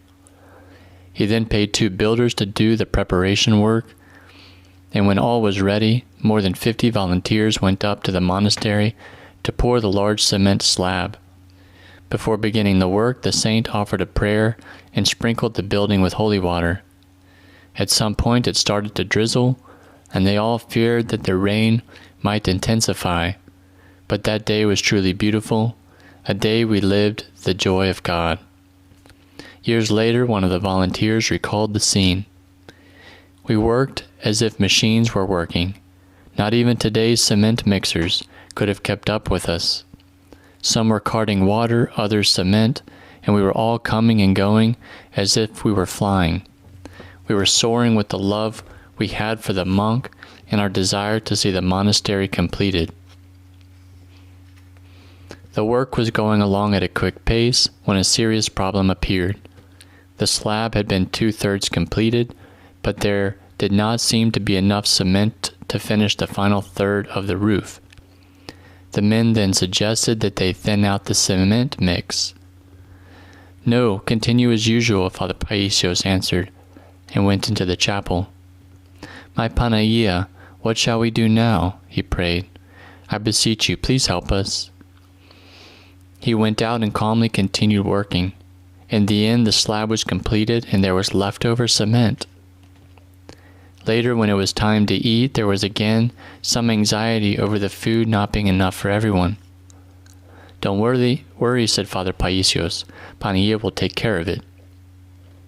Indeed, they did all eat and were filled. And there were also fragments that remained. John 6, verse 13. He himself, as usual, did not sit with the men at the table, but standing over the tables, ensured that nothing was missing from their meal. Thus the restoration work at the holy monastery of Stomion was completed.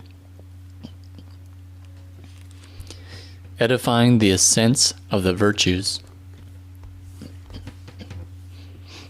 Father PAISIOS labored exceedingly for the completion of the restoration, but he did not neglect even for an instant his spiritual work, because he did count them all but dung, that he may win Christ. Philippians 3:8. Christ was his only treasure, and it was Christ to whom he had attached his heart, and that was why he neither excused himself from his spiritual struggles, nor neglected them.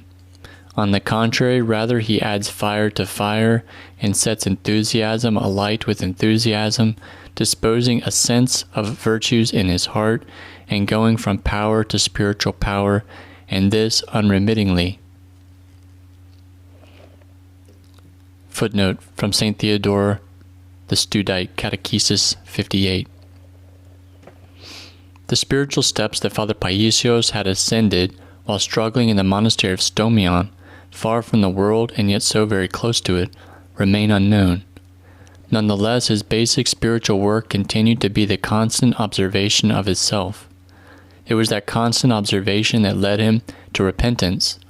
Repentance brought about humility, and humility attracted the grace of God. Two incidents, which the saint related later in his life in order to spiritually benefit us, reveal the struggle which he very consciously carried out against the passions of the soul. He utilized every opportunity to lay the foundation for the two basic virtues, love and humility, within himself. The first of those incidents occurred one Sunday when he had gone down to attend church in Konitsa. Seeing the church filled with people, he prayed, "My God, put all of these people into paradise, and if you like, you can put me in a little corner somewhere." When the time approached for Holy Communion, the priest, even though he had always given him Holy Communion in the sanctuary, turned toward him and cried, "Get out of the sanctuary and be the last one to receive Holy Communion, because you are not worthy." Father PAISIOS left the sanctuary immediately and stood at the lectern where he quietly read the service of Holy Communion. Afterwards, as he was going last of all to receive Holy Communion, he thought to himself, "God enlighten the priest to show me who I am. Lord Jesus Christ, have mercy on me, the brute." When he received Holy Communion, he felt a great sweetness and ineffable exaltation within himself. When the divine liturgy ended, the priest fell on his knees with great contrition, asking for his forgiveness. "How could I do such a thing?" he implored. "Don't be worried, Father," the saint said. "You are not at fault. I am. God utilized you to put me to the test." Later he wrote, "In the trials and tribulations which God permits, one is tested and discerns his spiritual state on his own. Fortunately, the good God allows for us to be tested. Otherwise, we would retain hidden passions and make unreasonable claims on the day of judgment." The second incident occurred when one day a certain woman, with whom Father PAISIOS had attended elementary school, ascended to the monastery. Although she had gone astray in the past, she had begun frequenting Stomion and receiving his spiritual counsel. She indeed appeared to have straightened herself out with his advice. Some people from Konitsa, however, took it upon themselves to report, "Father, that woman is a hypocrite. Here she brings candles and incense, but down there she carries on with the officers." On that day that the woman had come up to the monastery, Father PAISIOS saw her venerating the icons in the church and shouted at her. "Go away from here," he said to her. "You have polluted the entire area." The woman left in tears. Not much time had gone by, when suddenly Father PAISIOS felt a strong onslaught of carnal warfare. "What is this?" he pondered. "I have never had such a temptation. What is happening?" He could not figure out the cause. He prayed, but the temptation continued. Not knowing what to do, he took a small axe and struck his left leg many times, in the hope that the temptation would cease with the pain. His shoe filled with blood, but the carnal warfare did not subside. He then left the monastery and climbed up the mountain. It would be better if the bears feasted on me, he thought. He did not go far before he collapsed out of exhaustion. There, pained in his soul as he beseeched God to help him, he suddenly recalled that woman and the words he had said to her. He immediately realized that the condemnation, together with his harsh words, was the cause of his temptation. "Oh my God," he said with contrition, "I experienced this hell for a short period of time, and I cannot bear it, and that unfortunate soul has to live with it all the time. Forgive me for judging her." As soon as he uttered these words, which contained profound repentance and great love, the warfare disappeared, and Father PAISIOS felt himself being refreshed by a divine dew. The saint revealed that event in a confessional manner in certain circumstances, not in order to indicate a manner of confronting a carnal temptation, which he had applied upon himself out of a sense of martyrdom, but rather to show how judging others causes the grace of God to withdraw, leaving one exposed to the fires of temptations. Cause me to know the way wherein I should walk.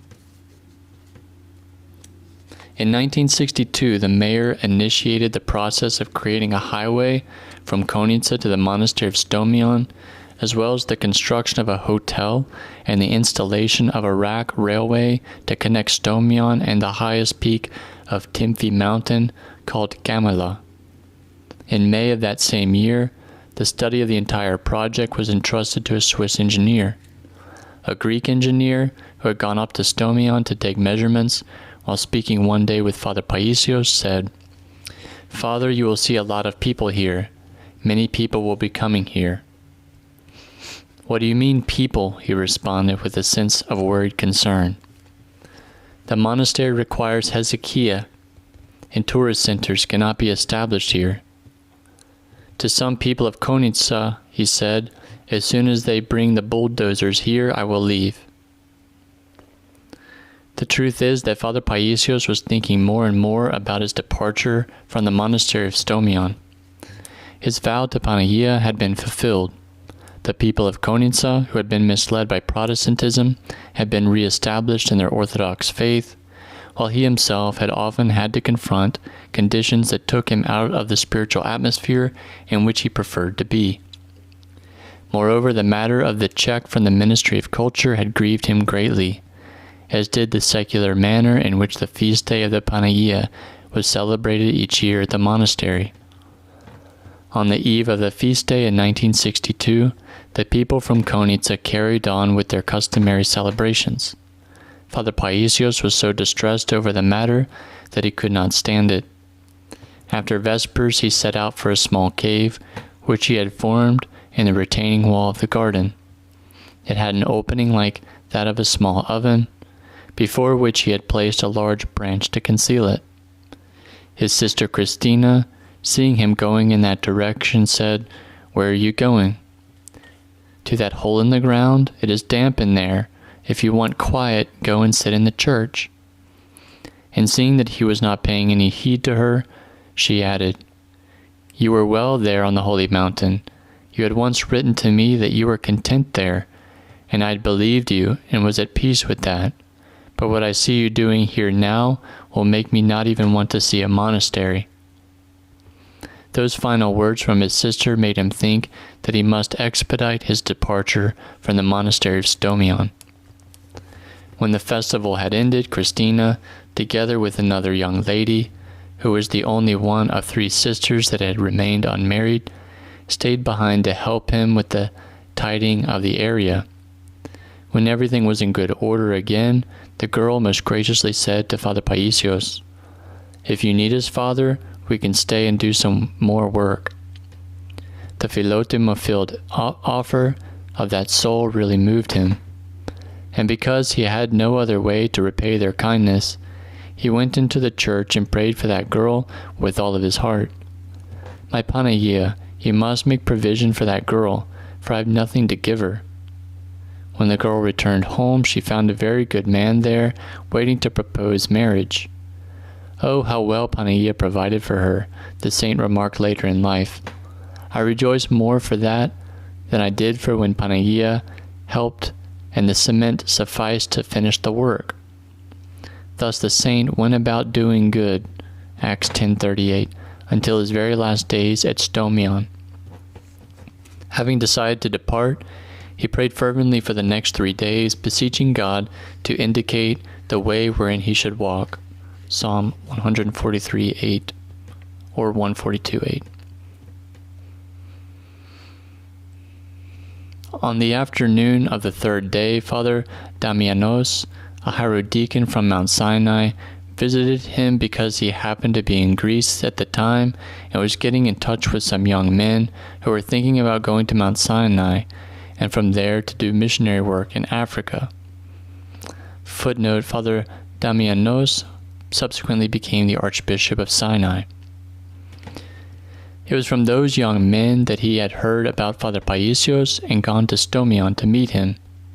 During their conversation, he spoke about Sinai and at some point quite naturally asked, "Father, would you consider coming to us and helping us out?"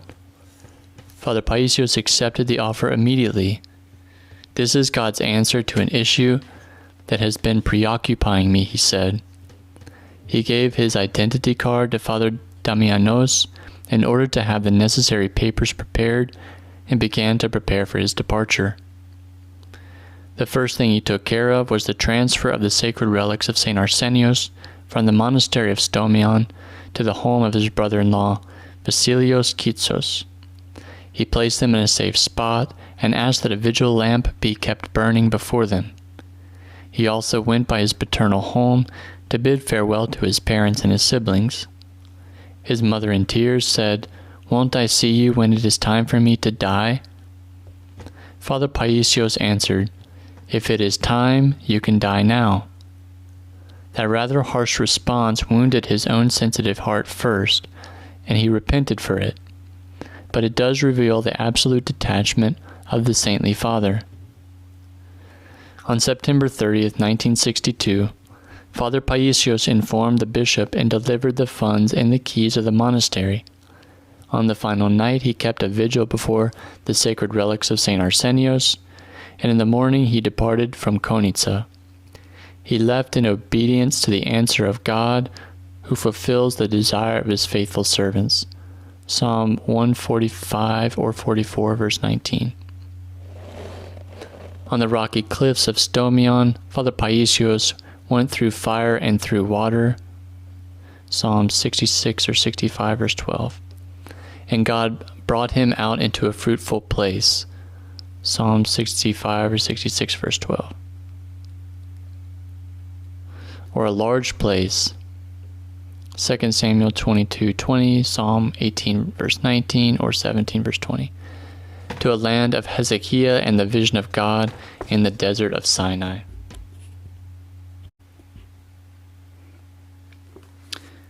Chapter 8. At God-Trodden Mount Sinai. From Athens to the monastery of St. Catherine. Footnote. Built by Emperor Justinian, the official name of the monastery of St. Catherine is the sacred and imperial monastery of the God-Trodden Mount of Sinai. Centered at the site of the burning bush, the monastery was initially dedicated to the metamorphosis of the Savior. During the 8th century, the relics of St. Catherine were discovered on the peak of Mount Horeb and translated to the monastery, which over time became known as the Monastery of St. Catherine. Return to the text. Awaiting the day of his departure for Sinai, the saint remained in Athens for a short time.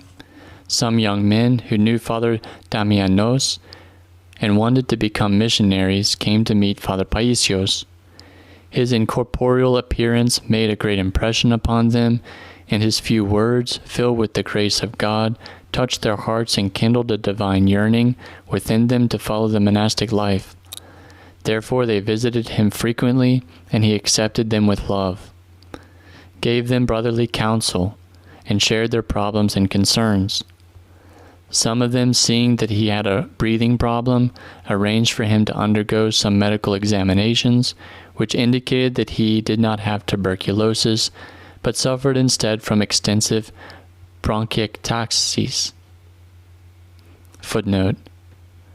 Bronchiectasis is a chronic lung condition resulting in the abnormal, irreversible dilation of the bronchi caused by acute and chronic inflammation and infection. Its symptoms include a chronic cough, chest pain, and shortness of breath. Return to the text. The doctors recommended that he take precautions so the condition would not worsen, but Father PAISIOS did not seem to be alarmed. He did not even ask what precautions to take.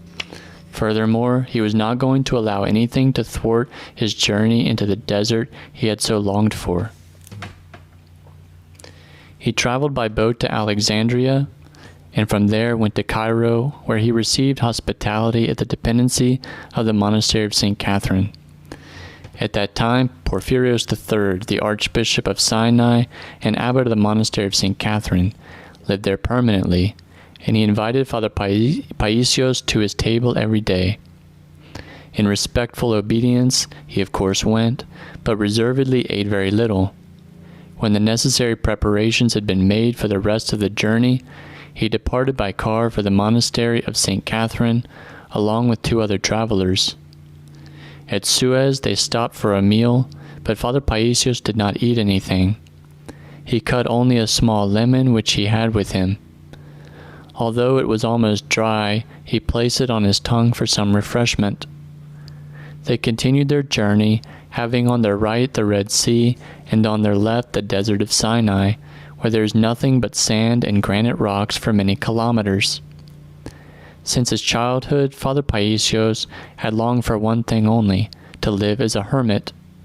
It was all he had ever asked from God, who was at last bringing him to that place, drenched by the sweat and tears of thousands of ascetics, of the marvelous theophanies, or revelations of God, of the Old Testament.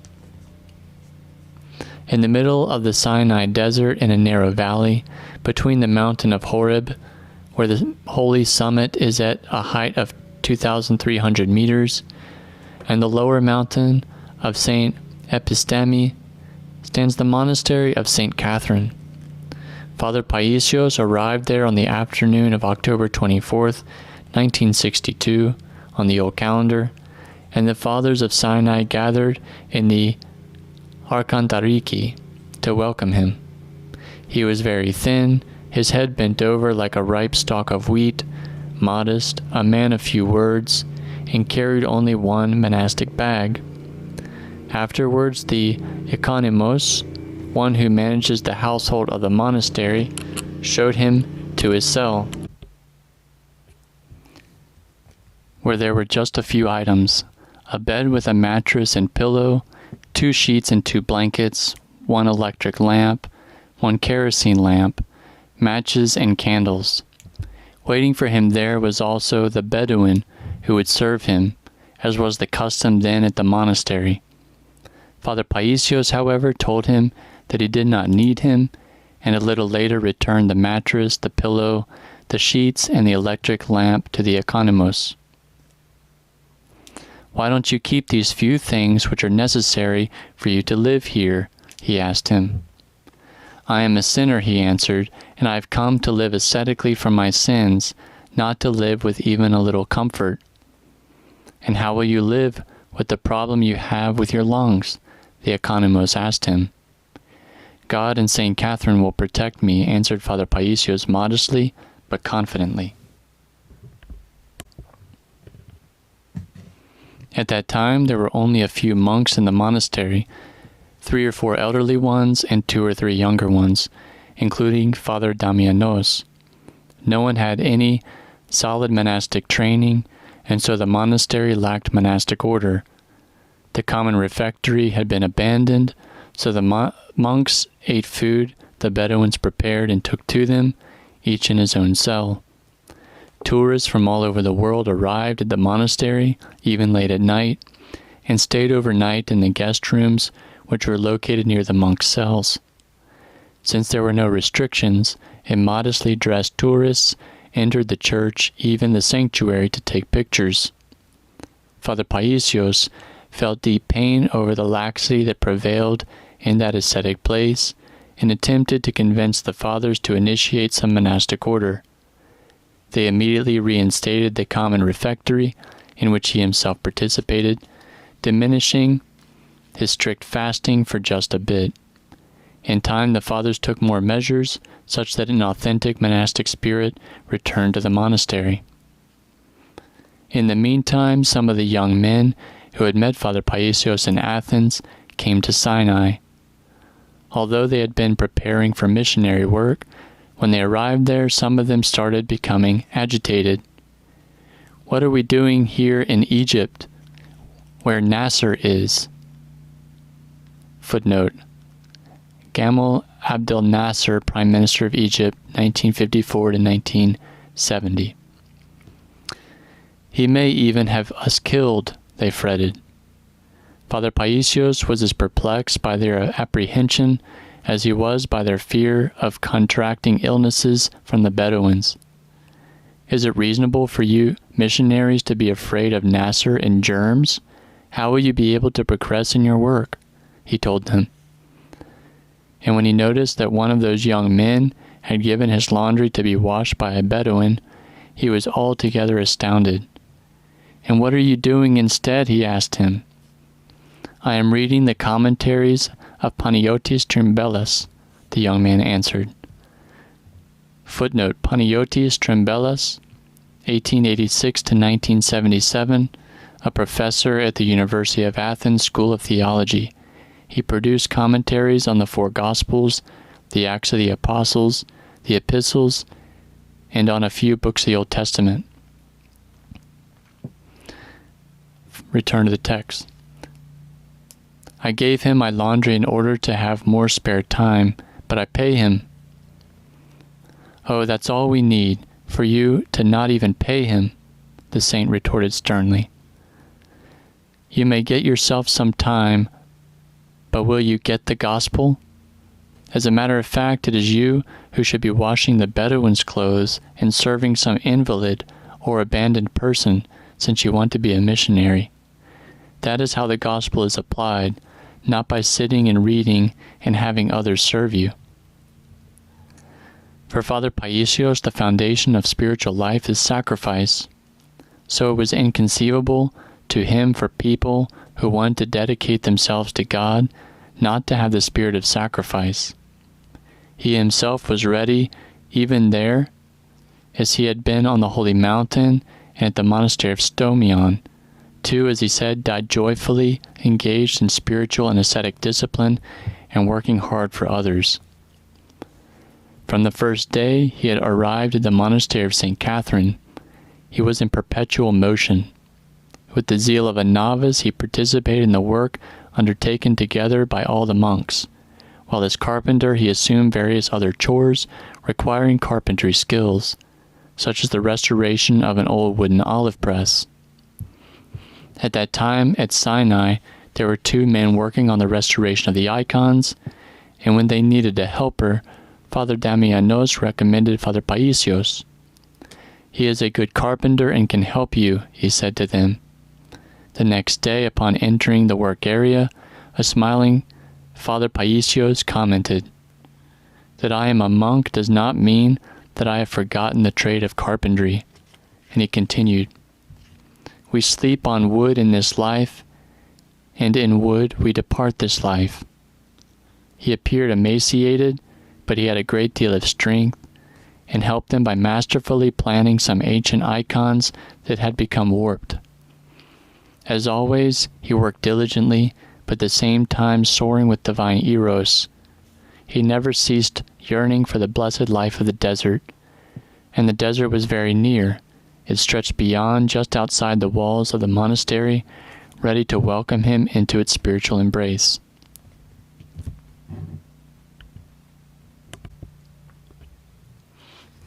Getting settled at the Calais of St. Epistemi. Father PAISIOS stayed in the monastery for 2 months, during which time he walked throughout the surrounding region seeking a place in which to lead an ascetic life.